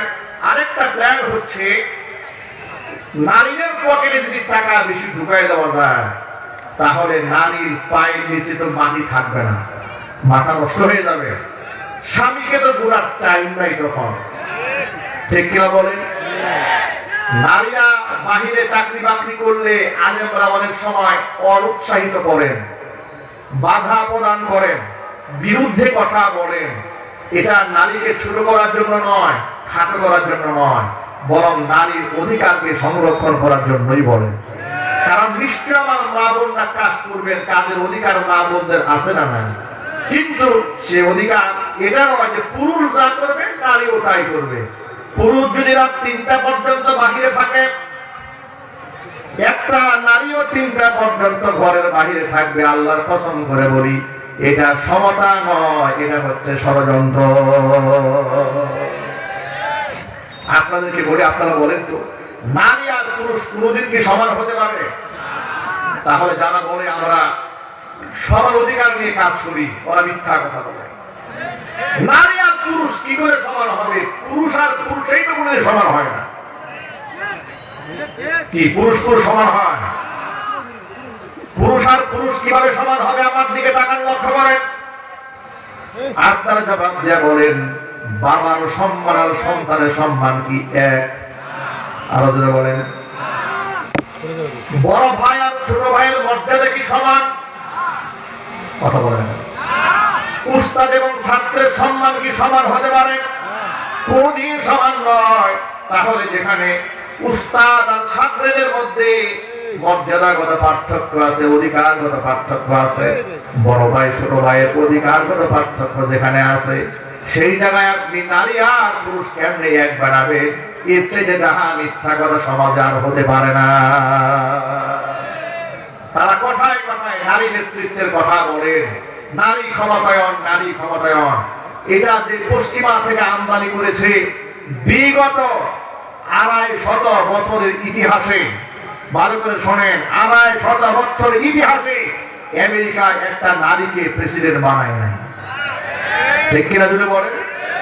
এর মানে আমেরিকায় তো এই স্লোগানটা আবিষ্কার করেছে নারী ক্ষমতায়ন, নারী পুরুষের সমান অধিকার। সমান অধিকারের নামে ডোনাল্ড ট্রাম্পের মতো একটা পাগলকে প্রেসিডেন্ট বানিয়েছে, কিন্তু মহিলাকে তারা প্রেসিডেন্ট বানায় না। এর মানে যে ট্যাবলেটটা ওরা আবিষ্কার করেছে সেই ট্যাবলেট নিজেরা খায় না, গরিব বাংলাদেশের নাগরিকদের ব্রেন ওয়াশ করে তাদেরকে খাওয়াচ্ছে। আলেমরা এটারই বিরুদ্ধে আচরণ করছে, ঠিক কিনা বলেন? আলেমরা কি বলে শোনেন। আলেমরা বলে মায়েদের কর্মসংস্থান আছে তবে ভিন্ন কর্মসংস্থান, বোনদের কর্মসংস্থান আছে ভিন্ন কর্মসংস্থান। মায়েদের কর্মসংস্থানের নামে পুরুষের পাশাপাশি দাঁড়িয়ে যাওয়ার কোনো সুযোগ নাই। একটা নারী, একটা মা, একটা বোনের ঘরের মধ্যে যে কাজ আছে ওই কাজগুলো যদি কেউ সঠিকভাবে আদায় করে, আল্লাহর কসম করে বলি ওই নারী বাহিরে কাজ করার কোনো সুযোগই পাবেন না। একটা মা তার সন্তানের প্রতি তার যে দায়িত্ব আছে সে দায়িত্ব পালন যদি করেন তাহলে তার কি বাহিরে যাওয়ার সুযোগ থাকে? আরো যদি বলেন, আমাদের তো স্ত্রী আছে, আমাদের বাচ্চা কাচ্চা আছে, আমরা দেখি আমাদের ঘরে আমাদের স্ত্রীরা, আমাদের মায়েরা যে কাজগুলা করেন, আল্লাহু আকবার, জোরে বলেন আল্লাহু আকবার। সামান্য একটা কাজের বুয়া বাসায় রাখতে গেলে এক একজনকে 10,000 12,000 টাকা বেতন দিতে হয়।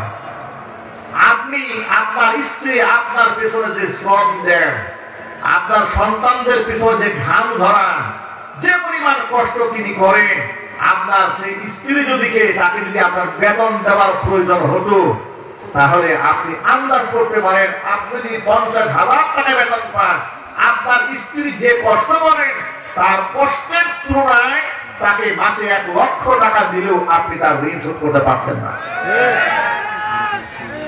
বড় দুঃখ নিয়ে একটা কথা বলি, কিছুদিন আগে দক্ষিণবঙ্গে একটা প্রোগ্রাম করেছে, মাহফিল শেষ করে পদ্মা সেতু পার হচ্ছে, পদ্মা সেতুর টুল প্লাজায় গিয়ে দেখি এক মহিলা টুল নেওয়ার জন্য বসে আছে। রাত 2:30 থেকে আনুমানিক 3টে বাজে। দেখি টুল প্লাজায় মহিলা মানুষ তো এত রাত জেগে থেকে অভ্যাস নাই, এরকম করে জিমতেছে। আমি হতবাক হয়ে গেলাম, আহারে যে মহিলাটি টুল প্লাজায় রাত 3টে বাজে বসে আছে চাকরির জন্য, নিশ্চয় সে কারো না কারো মা হবে, কারো না কারো স্ত্রী হবে। কথা বলে ঠিক কিনা? এই তিনটা বাজে উচিত ছিল সন্তানকে বুকের সাথে আগলায় ধরে শুয়ে থাকবে। কথা বলেন ভাই, উচিত ছিল তিনি এখন স্বামীর সান্নিধ্য গ্রহণ করবেন, এটা তার হক ছিল। সে চাকরির নামে বঞ্চিত করেছে নিজেকে স্বামীর ভালোবাসা থেকে, বঞ্চিত করেছে নিজের মহব্বত থেকে, তার সন্তানের ভালোবাসা থেকে সন্তানকে বঞ্চিত করে দিয়েছে। একদিক থেকে স্বামীর সাথে দূরত্ব তৈরি হয়েছে, আরেক দিক থেকে সন্তানের সাথে তার দূরত্ব তৈরি হয়েছে। এই সন্তান একদিন বড় হবে, এসপি হবে, ওসি হবে, ডিসি হবে, ব্যারিস্টার হবে, প্রফেসর হবে, বিদেশ চলে যাবে, আর মায়ের প্রতি মহব্বত নাই, মাকে পাঠাই দেবে বৃদ্ধাশ্রমে। কথা জোরে বলে ঠিক কিনা ভাই? এই জন্য আমার মায়েরা বললে সাবধান হয়ে যান। নারী পুরুষ কখনোই সমান নয়, বরং কোনো কোনো ক্ষেত্রে আল্লাহ পাক আমার মায়ের মর্যাদা পুরুষের চাইতে অনেক বেশি দিয়েছেন। হাদিস শরীফে এসেছে, কিলা মান আবাদু ইয়া রাসূলুল্লাহ, আল্লাহ রাসূল কার খিদমত করব, কার হক সবচেয়ে বেশি? আল্লাহ নবী বললেন উম্মাকা, তোমার মায়ের। আবার প্রশ্ন করা হলো সুম্মা মান, তারপরে কার? নবীজি বললেন উম্মাকা, তোমার মায়ের। তৃতীয়বার জিজ্ঞেস করা হলো সুম্মা মান, তারপরে কার? নবীজি বললেন উম্মাকা, তারপরেও তোমার মায়ের। চার নম্বরে বলা হলো সুম্মা মান, তারপরে কার? নবীজি বললেন সুম্মা আবাক, এরপরে তোমার বাবা। এই জায়গায় পুরুষের চাইতে নারীর মর্যাদা আল্লাহ রাসূল 3 গুণ বাড়িয়ে দিয়েছেন। সুবহানাল্লাহ। উম্মুল মুমিনিন মা আয়েশা সিদ্দিকা রাদিয়াল্লাহু তাআলা আনহা একটি হাদিস বর্ণনা করেছেন। মা আয়েশা বলেন, একদিন একজন মহিলা তার দুটি কন্যা সন্তান নিয়ে আমার বাড়িতে এলো, সাহায্যের জন্য হাত বাড়িয়ে দিয়েছে। আমি ওই মহিলাটাকে খাবার দেওয়ার মতো কিছুই ছিল না, আমার ঘরে ছিল একখানা খেজুর। ফাআতাইতুহা ইয়াহা, একটা মাত্র খেজুর আমি মহিলার হাতে তুলে দিলাম। মহিলা নিজেও ক্ষুধার্ত ছিল। ফাতাসামাতাহা বাইনাহুমা, এই খেজুরটা টুকরা করে মহিলাটি 2 ক্ষুধার্ত কন্যা সন্তানের মুখের মধ্যে তুলে দিল। ওয়ালাম তাআকুল মিনহা শাইআ, মহিলা নিজে কিছুই খেল না। সন্তানের প্রতি মায়ের এই স্নেহ, মায়ের এই অকৃত্রিম ভালোবাসার বর্ণনা রাসূলুল্লাহর কাছে আমি পেশ করলাম। মা আয়েশা বলেন, নবী যখন আমার ঘরের মধ্যে এলেন, তার কাছে এই ঘটনা আমি বিবরণ দিলাম। হে রাসূল, একটা ক্ষুধার্ত মা নিজে না খেয়ে তার কন্যা সন্তানদের মুখে খাবার তুলে দিয়েছে। কত উদার মা তার সন্তানের প্রতি। আল্লাহ নবী তখন বললেন, মানবুতুলিয়া মিন হাদিহিল বানাতি বিশাইইন কুননা লাহু সিতরাম মিনান নার। এই পৃথিবীতে আল্লাহ তাআলা যাদেরকে কন্যা সন্তান দান করেছেন, ওই কন্যা সন্তানের পরীক্ষার মধ্যে যেই বাপ মা পড়েছে, কিয়ামতের দিন ওই কন্যা সন্তান বাপ মাকে জাহান্নামে যেতে দেবে না, সামনে ঢাল হয়ে দাঁড়ায় যাবে। জোরে বলুন সুবহানাল্লাহ। এখানে নারীর মর্যাদা আছে না নাই? জোরে বলেন। ইসলামে নারীর সীমাহীন মর্যাদা আছে। এই জন্য নারী পুরুষ সমান অধিকারের নামে রাস্তায় বের হয়ে যাবে, আর তারা সুদের অংশগ্রহণ করবে। এর মধ্যে আমার মা বোনদের সম্মান থাকতে পারে না। মা বোনদের পরিপূর্ণ সম্মান আছে ইসলামের ভিতরে। আল্লাহ যেন মা বোনদের কবুল করেন। জোরে বলেন আমিন। কথা প্রসঙ্গে ছোট্ট করে একটা কথা বলে দেই। আল্লাহ নবী একদিন মেয়েদেরকে ডেকে বললেন, ইয়া মাশারান নিসা, ও মহিলারা শোনো, তাসাদদাকু না, বেশি বেশি তোমরা আল্লাহর রাস্তায় দান করো। ফাইন্নী উরিতুকুন্না আকসারু আহলিন নার, কারণ আমি দেখেছি, আমাকে দেখানো হয়েছে অধিকাংশ নারীরা জাহান্নামে যাবে। নারীরা জিজ্ঞেস করেন, ইয়া রাসূলুল্লাহ, কোন সে অপরাধ যে অপরাধের কারণে নারীরা বেশি বেশি জাহান্নামের আগুনে পড়বে? নবীজি বললেন, 2টা অপরাধের কারণে নারীরা বেশি বেশি জাহান্নামের আগুনে পড়বে। একটা অপরাধের নাম হচ্ছে লিতাকফুরনাল আশির, 2 নাম্বার হচ্ছে ওয়ালিতাকফুরনাল লানা। একটা হচ্ছে বেশি বেশি স্বামীর নাফরমানি করা, 2 নাম্বার হচ্ছে বেশি বেশি মানুষদেরকে লানত দেওয়া। লানত দেওয়া, অভিশাপ দেওয়া, এই অপরাধগুলো নারীদের আছে না নাই? কথায় কথায় বলবে, এই তুই করতে পারিস না, মেজাজ খারাপ হয়ে গেছে, আল্লাহ আমার উঠায় নাও, এই দুনিয়া ভালো লাগে না আমার। কথা বলেন, এই সংসার আর ভালো লাগে না, এই স্বামী আর ভালো লাগে না। স্বামীকে বলে ফেলে, একমাত্র আমি দেখে তোমার সংসারটা করছি। এই কথাটা শুনে নেয় এমন স্বামী কেউ থাকলে তাকে জাদু করে রাখা উচিত। কথা বলতে হবে, ঠিক কিনা বলে? এটা একটা কমন ডায়লগ মেয়েদের, একমাত্র আমি দেখে তোমার সংসারটা করে গেলাম, এই একটা ডায়লগ আছে। আরেকটা ডায়লগ আছে, 10-20 বছর সংসারের পরে ঝগড়া যদি একদিন মোটামুটি লাগে, বলে ফেলবে এই 20 বছরের তোমার সংসারের সুখ কি জিনিস চোখে দেখিনি। ঠিক কি না? আপনাদের হাসিতেই বুঝে ফেলেছে এই কথাতে কতবার শুনছেন, তার কোনো হিসাব নাই। মায়েদেরকে বলছি, মায়েরা বোনেরা, আল্লাহ তো আপনাদের বহুত ইজ্জত দিয়েছে, কিন্তু আপনারা নিজেকে নিজের ইজ্জত নষ্ট করবেন না। স্বামীর প্রতি শ্রদ্ধাশীল হন, স্বামীকে সম্মান করুন। অফিসারের সামনে গিয়া দাঁত বের করে হাসলে ইজ্জত বাড়ে না, বরং স্বামীর সামনে হাসি দিয়া চা এগিয়ে দিলে আল্লাহ ইজ্জত বাড়ায় দেয়। আমাদের পশ্চিমারা, আমাদের নারীবাদীরা নারীদেরকে শিখিয়েছে, তুমি বিমানবালা হও, তোমার সম্মান আছে। কথা বলে, তুমি ফুটবল খেলো, বিদেশ গিয়ে ট্রফি নিয়ে আসো, তোমার ইজ্জত আছে, বুঝিয়েছে। এরপর তুমি রিসিপশনে আপনার ফোন রিসিভার হও, তোমার ইজ্জত আছে। তুমি সংসদে গিয়ে নেত্রী হয়ে যাও, তোমার সম্মান আছে। স্পিকার হও, তোমার ইজ্জত আছে। কোনদিন তারা বলে না তুমি স্বামীর খেদমত করো, তোমার সম্মান আছে, কোনদিন তারা বলে না। এই জন্য ইস্টাবলিশড বলতে যা আছে, নারীরা যে কাজ করলে নিজেদেরকে ইস্টাবলিশড মনে করে, প্রতিষ্ঠিত মনে করে, বাস্তবতার নিরিখে সমীক্ষায় দেখা দিয়েছে এই বাংলাদেশে ডিভোর্সি নারীকাদের, যে সমস্ত নারীরা ডিভোর্স হয়েছে, তালাক প্রাপ্ত হয়েছে, ওই সমস্ত নারীদের তালিকার মধ্যে যারা নিজেরা নিজের পায়ে প্রতিষ্ঠিত, তাদের ভাষায় ওই সমস্ত নারীরাই সবার সামনের কাতারে আছে। ডিভোর্সি মহিলারা, তারা যারা নিজের পায়ে দাঁড়িয়েছে, তাদেরই স্বামীর সাথে ঝগড়া বেশি লেগেছে। তার কারণ কি জানেন? শয়তান তখন মেয়েকে একটা ওয়াসওয়াসা দেয় নারীদেরকে। কি বলে জানেন শয়তান কি বোঝায়? শয়তান বোঝায় তোর স্বামীর কথা মানতে হবে কেন? তুই কি স্বামীটা খাস না করিস? নিজের কামাই তুই নিজে করিস, তোর স্বামীর প্রমাণ মানতে হবে, তার তুই শ্রদ্ধাশীল হতে হবে। কোনো দরকার নাই স্বামী ওয়াদা করবে না করে দিবি, যদি বেশি বাড়াবাড়ি করে তালাক দিয়ে দে, তারপর তো পিছু টান নাই। কথা বলে না কেন? এই কথা বলে নারীদেরকে শয়তান ধোঁকা দিয়েছে। নারী বুঝতে পারে না স্বামীর ছায়া কত বড় ছায়া। স্বামী শুধু অর্থনৈতিক ছায়া নয়, স্বামী হচ্ছে তার জান, তার মাল, তার ইজ্জত, তার সতীত্বের পাহারাদার।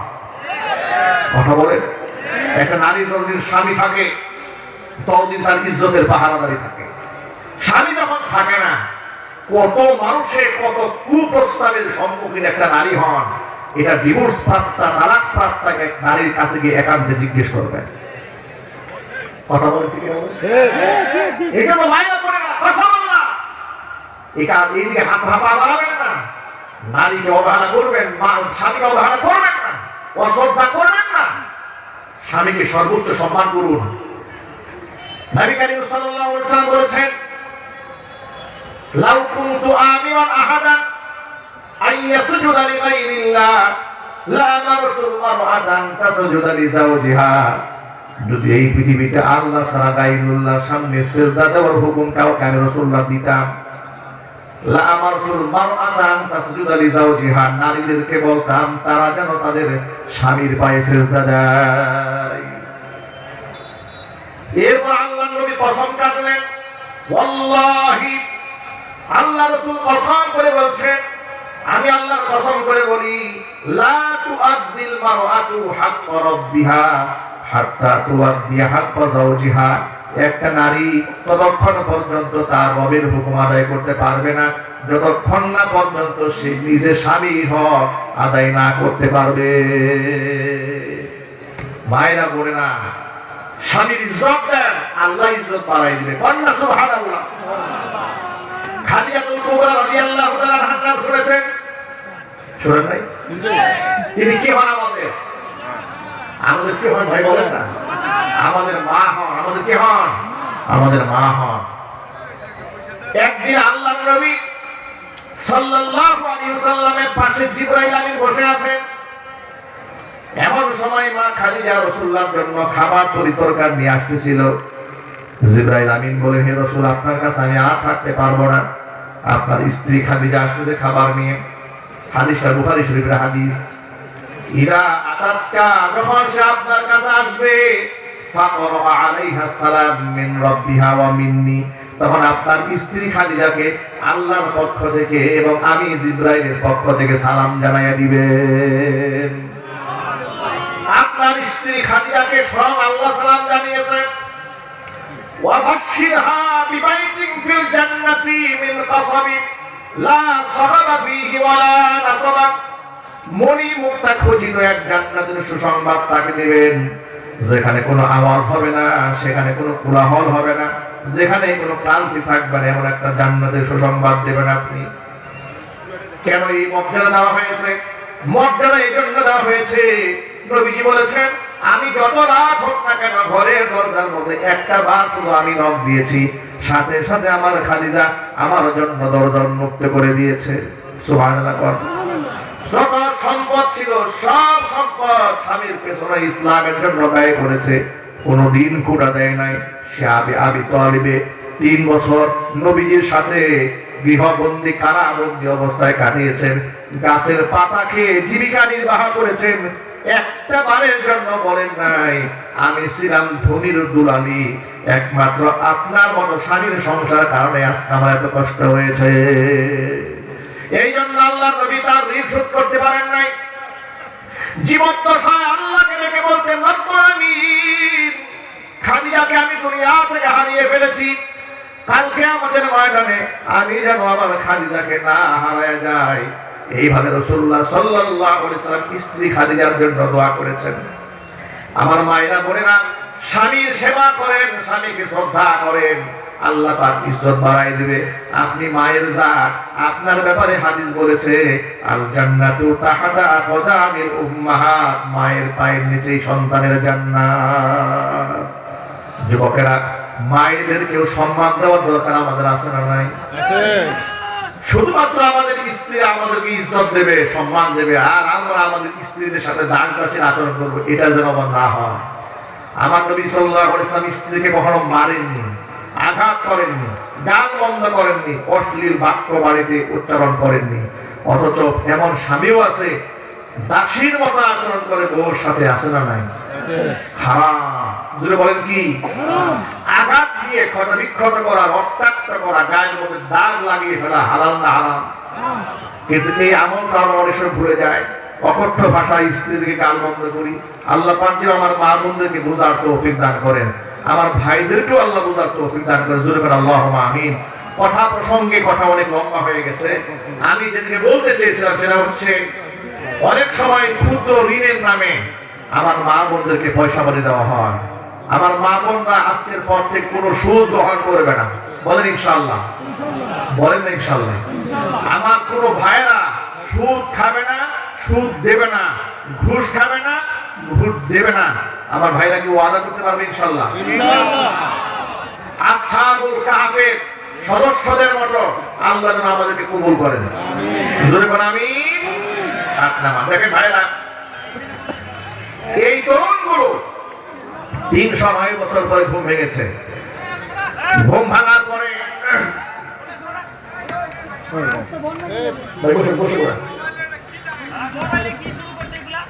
309 বছর পরে ঘুম ভেঙেছে।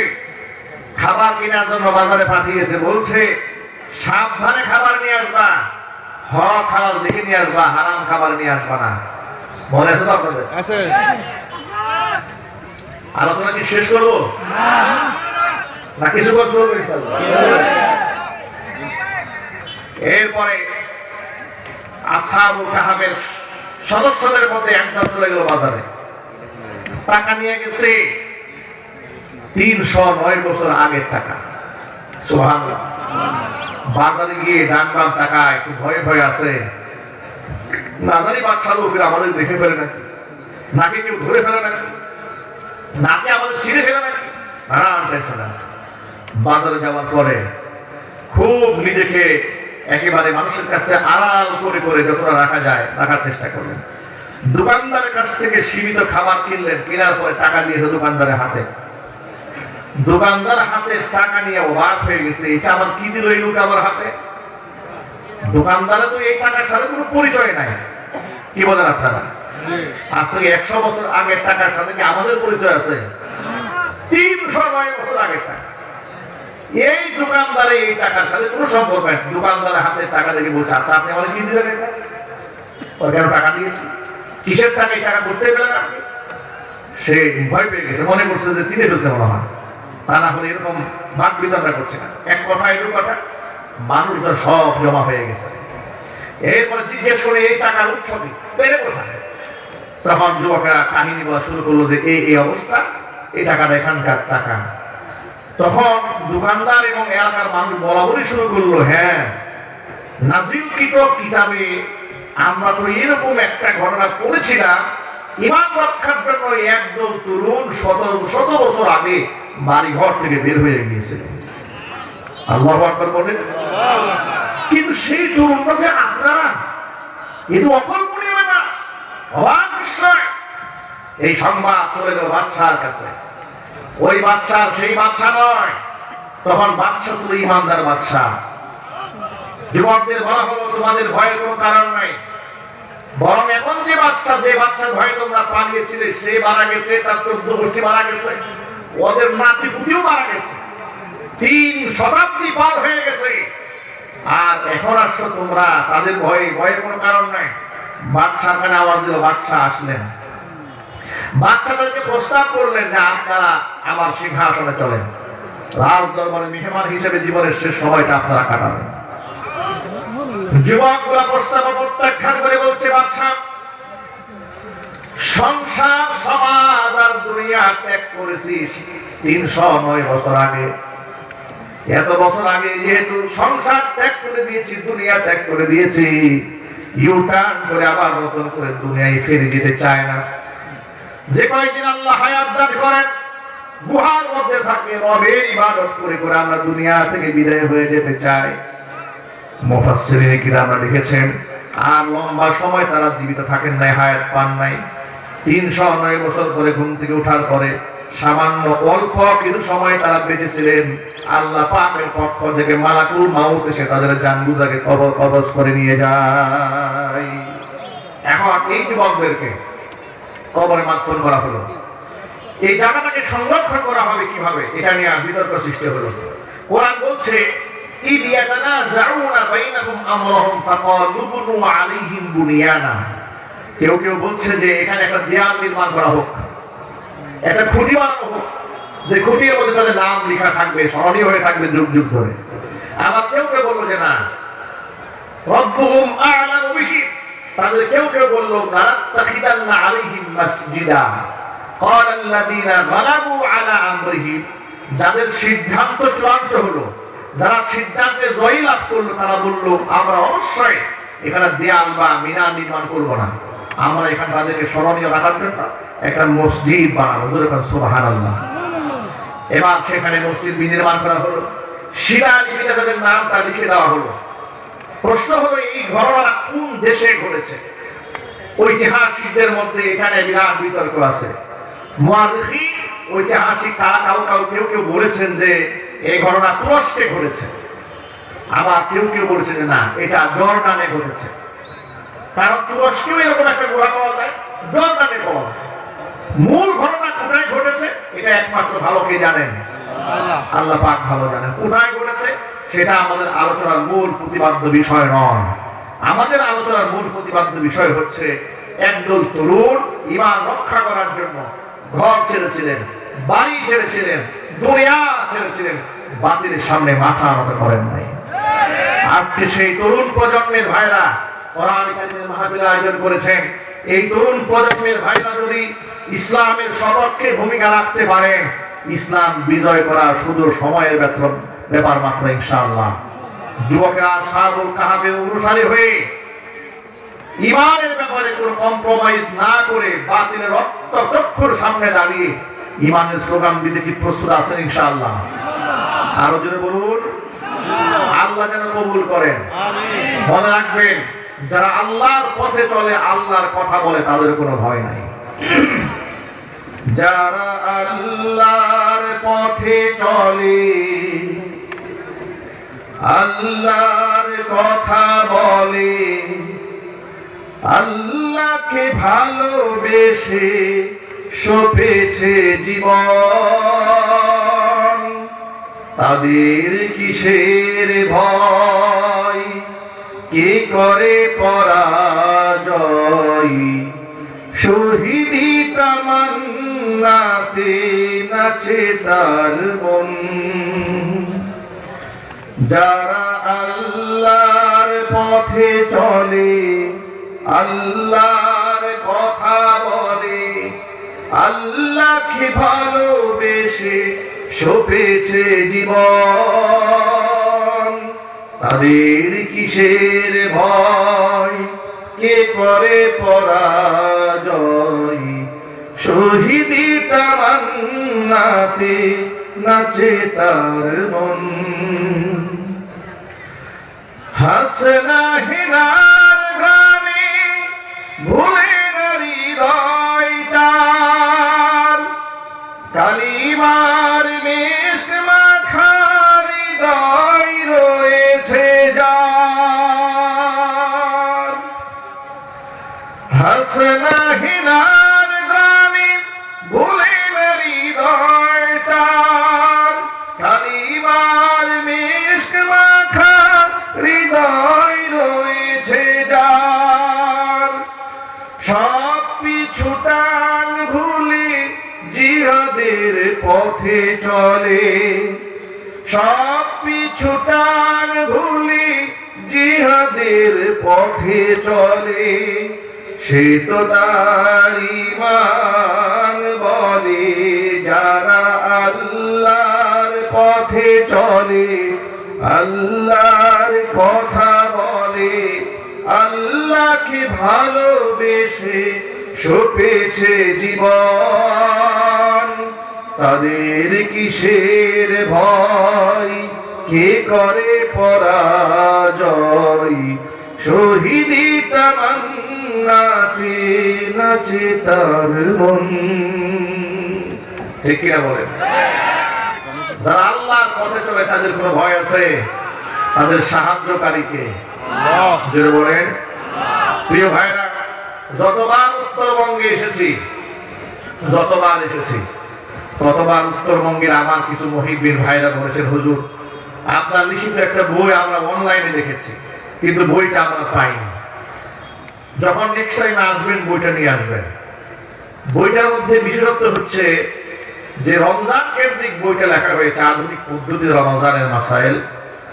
এখানে আমার মা বোনদের জটিল কিছু মাসলা জবাব দেওয়া হয়েছে। রমজানে তো মা বোনদের পবিত্রতা কিছু মাসালা আছে, কখন রোজা রাখবে, কখন রোজা ভাঙবে, এর একটা ব্যাপার আছে না ভাই? অনেক মাসলা তো বলা যায় না। বিস্তারিত কোরআন হাদিস ফিকহের কিতাবে, রেফারেন্স সব কিতাবে আছে। বইয়ের শেষ দিকে যে সমস্ত মায়েদের ছেলে মেয়ে হয় না, বাচ্চা কাচ্চা হয় না, তাদের কিছু আমল আছে। মাজার যাবেন না, মাজার সেজদা দেবেন না, মাজার জিয়ারতে সালাম দিতে পারবেন, কিন্তু সাহায্য চাবেন না। সাহায্য চাবেন কার কাছে? কিছু দোয়া এখানে আছে যে আমল করলে আল্লাহ সন্তান দান করেন।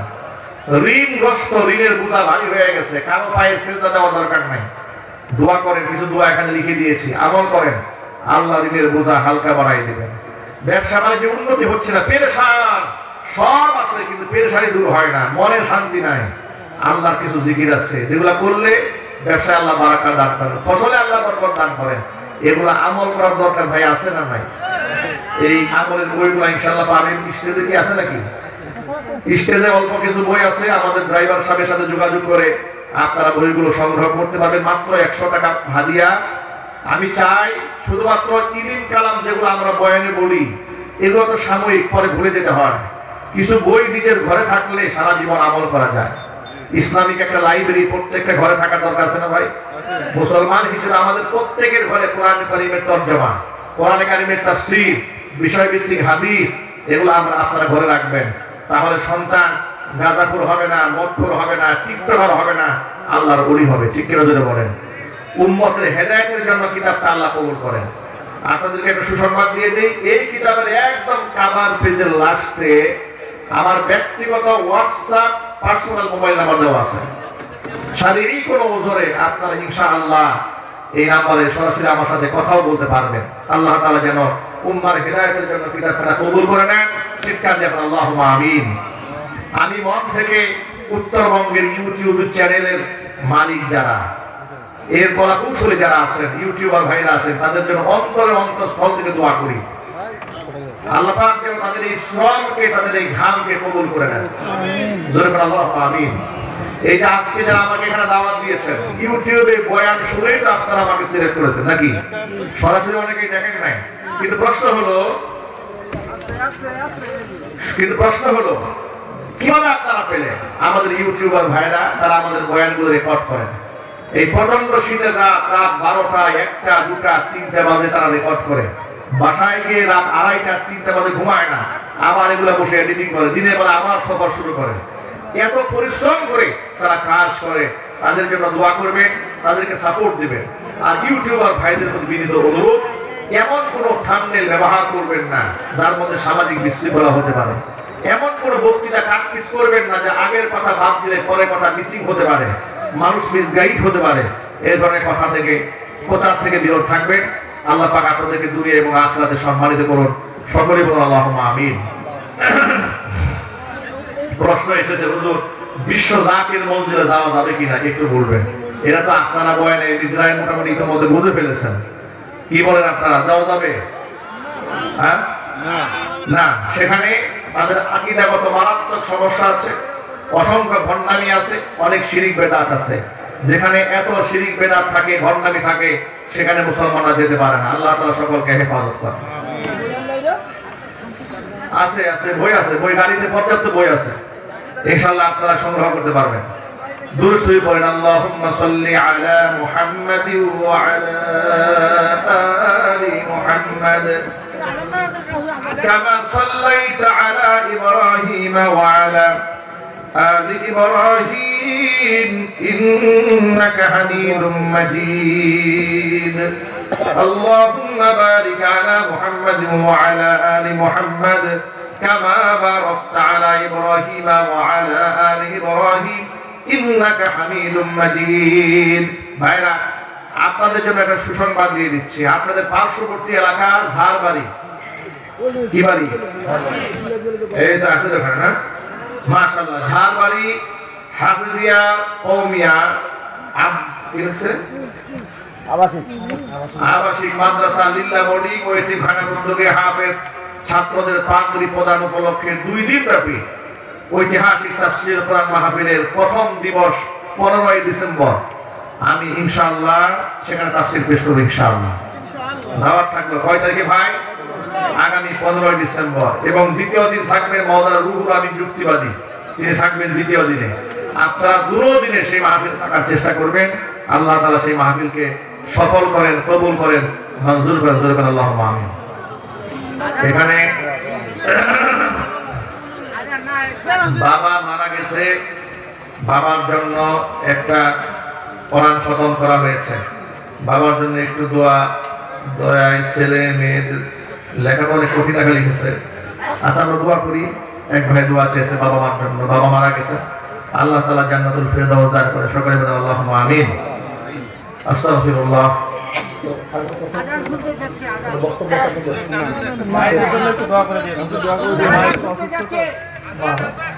হুজুর একটা আজান না, হুজুর ভাই আজান গভীর রাতে দেওয়াও শারীরিক সমস্যা। এক লাইন দিচ্ছি, আল্লাহু আকবার, আল্লাহু আকবার, বুঝছেন? আল্লাহু আকবার,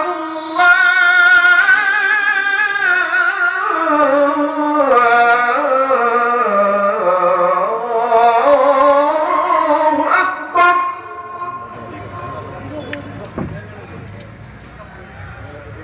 আশহাদু আল্লা ইলাহা ইল্লাল্লাহ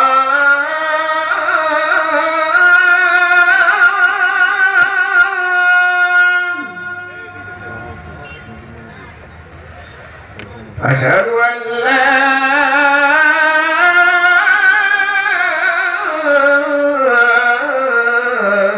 إله إلا الله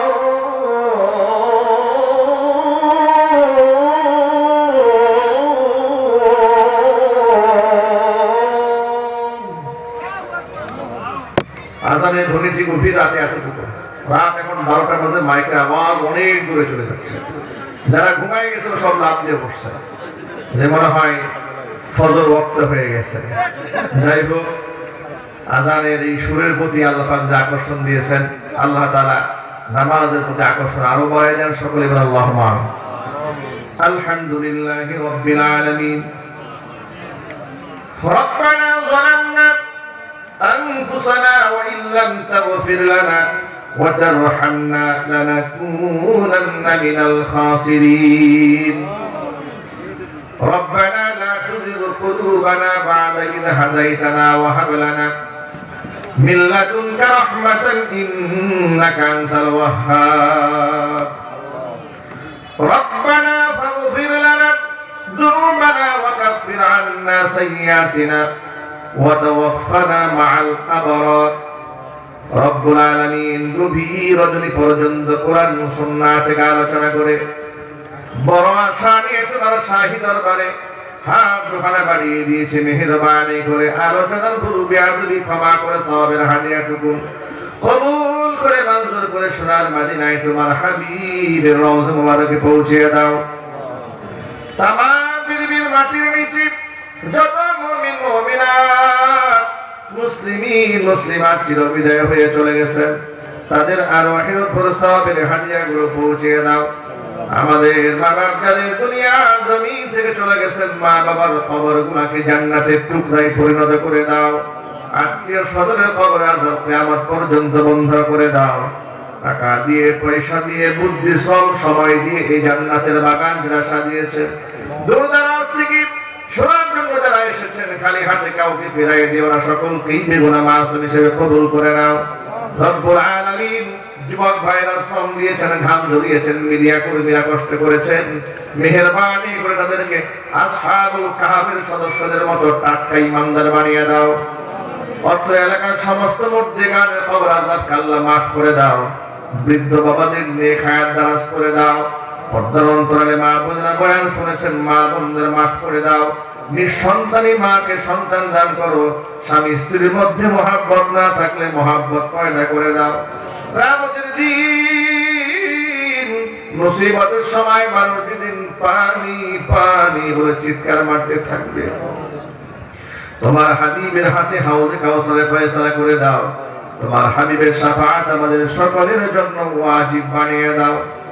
আল্লাহ তাআলা, আমার তরুণ ভাইরা, যুবক ভাইরা প্রত্যেক বছর আরো বিশাল আয়োজন করে কোরআন সুন্নাহর হক এবং হক্কানিয়াতের কথাগুলো মানুষদেরকে শোনাতে পারেন, তৌফিক দান করে দাও। রব্বির হামহুমা কামা রব্বায়ানি সগীরা। রব্বুল আলামিন, অনেকেই বাবা মার জন্য দোয়া চেয়েছেন, দুনিয়া থেকে চলে গেছেন, জান্নাতুল ফিরদৌস ঠিকানা বানায় দাও। যাদের বাবা মা বেঁচে আছেন, হায়াতে তয়্যিবা দান করে দাও। তাকাব্বাল মিন্না ইন্নাকা আনতাস সামিউল আলিম। আল্লাহ তাআলা, মাহফিল কমিটির সভাপতি, সেক্রেটারি, কোষাধ্যক্ষ, সদস্যবৃন্দ, মুহিব্বিন, মুতাআল্লিকিন, সংশ্লিষ্ট ব্যক্তিবর্গ যারা আছেন সকলকে কবুল করে নাও। তাদের জিন্দেগীর গুনাহ খাতাগুলো মাফ করে দাও। তাদের কামায়ের রুজির মধ্যে আল্লাহ তুমি ভরপুর বরকত নসিব করে দাও। রব্বুল আলামিন, উপদেষ্টা মেয়ে অসুস্থ, দোয়া চেয়েছেন, মেহেরবানি করে শিফায়ে কামিলা আজিলে কুল্লিয়া নসিব করে দাও। আল্লাহ তাআলা, কিডনি আল্লাহ ড্যামেজ হয়ে গেছে, সুস্থতার ফয়সালা করে দাও। তাকাব্বাল মিন্না ইন্নাকা আনতাস সামিউল আলিম ওয়া তুব আলাইনা ইন্নাকা আনতাত তাওয়াবুর রহিম। সুবহানা রাব্বিকা রব্বিল ইজ্জাতি আম্মা ইয়াসিফুন ওয়া সালামুন আলাল মুরসালিন ওয়ালহামদুলিল্লাহি রাব্বিল আলামিন। واجعل آخر كلمتنا عند الموت لا إله إلا الله محمد رسول الله.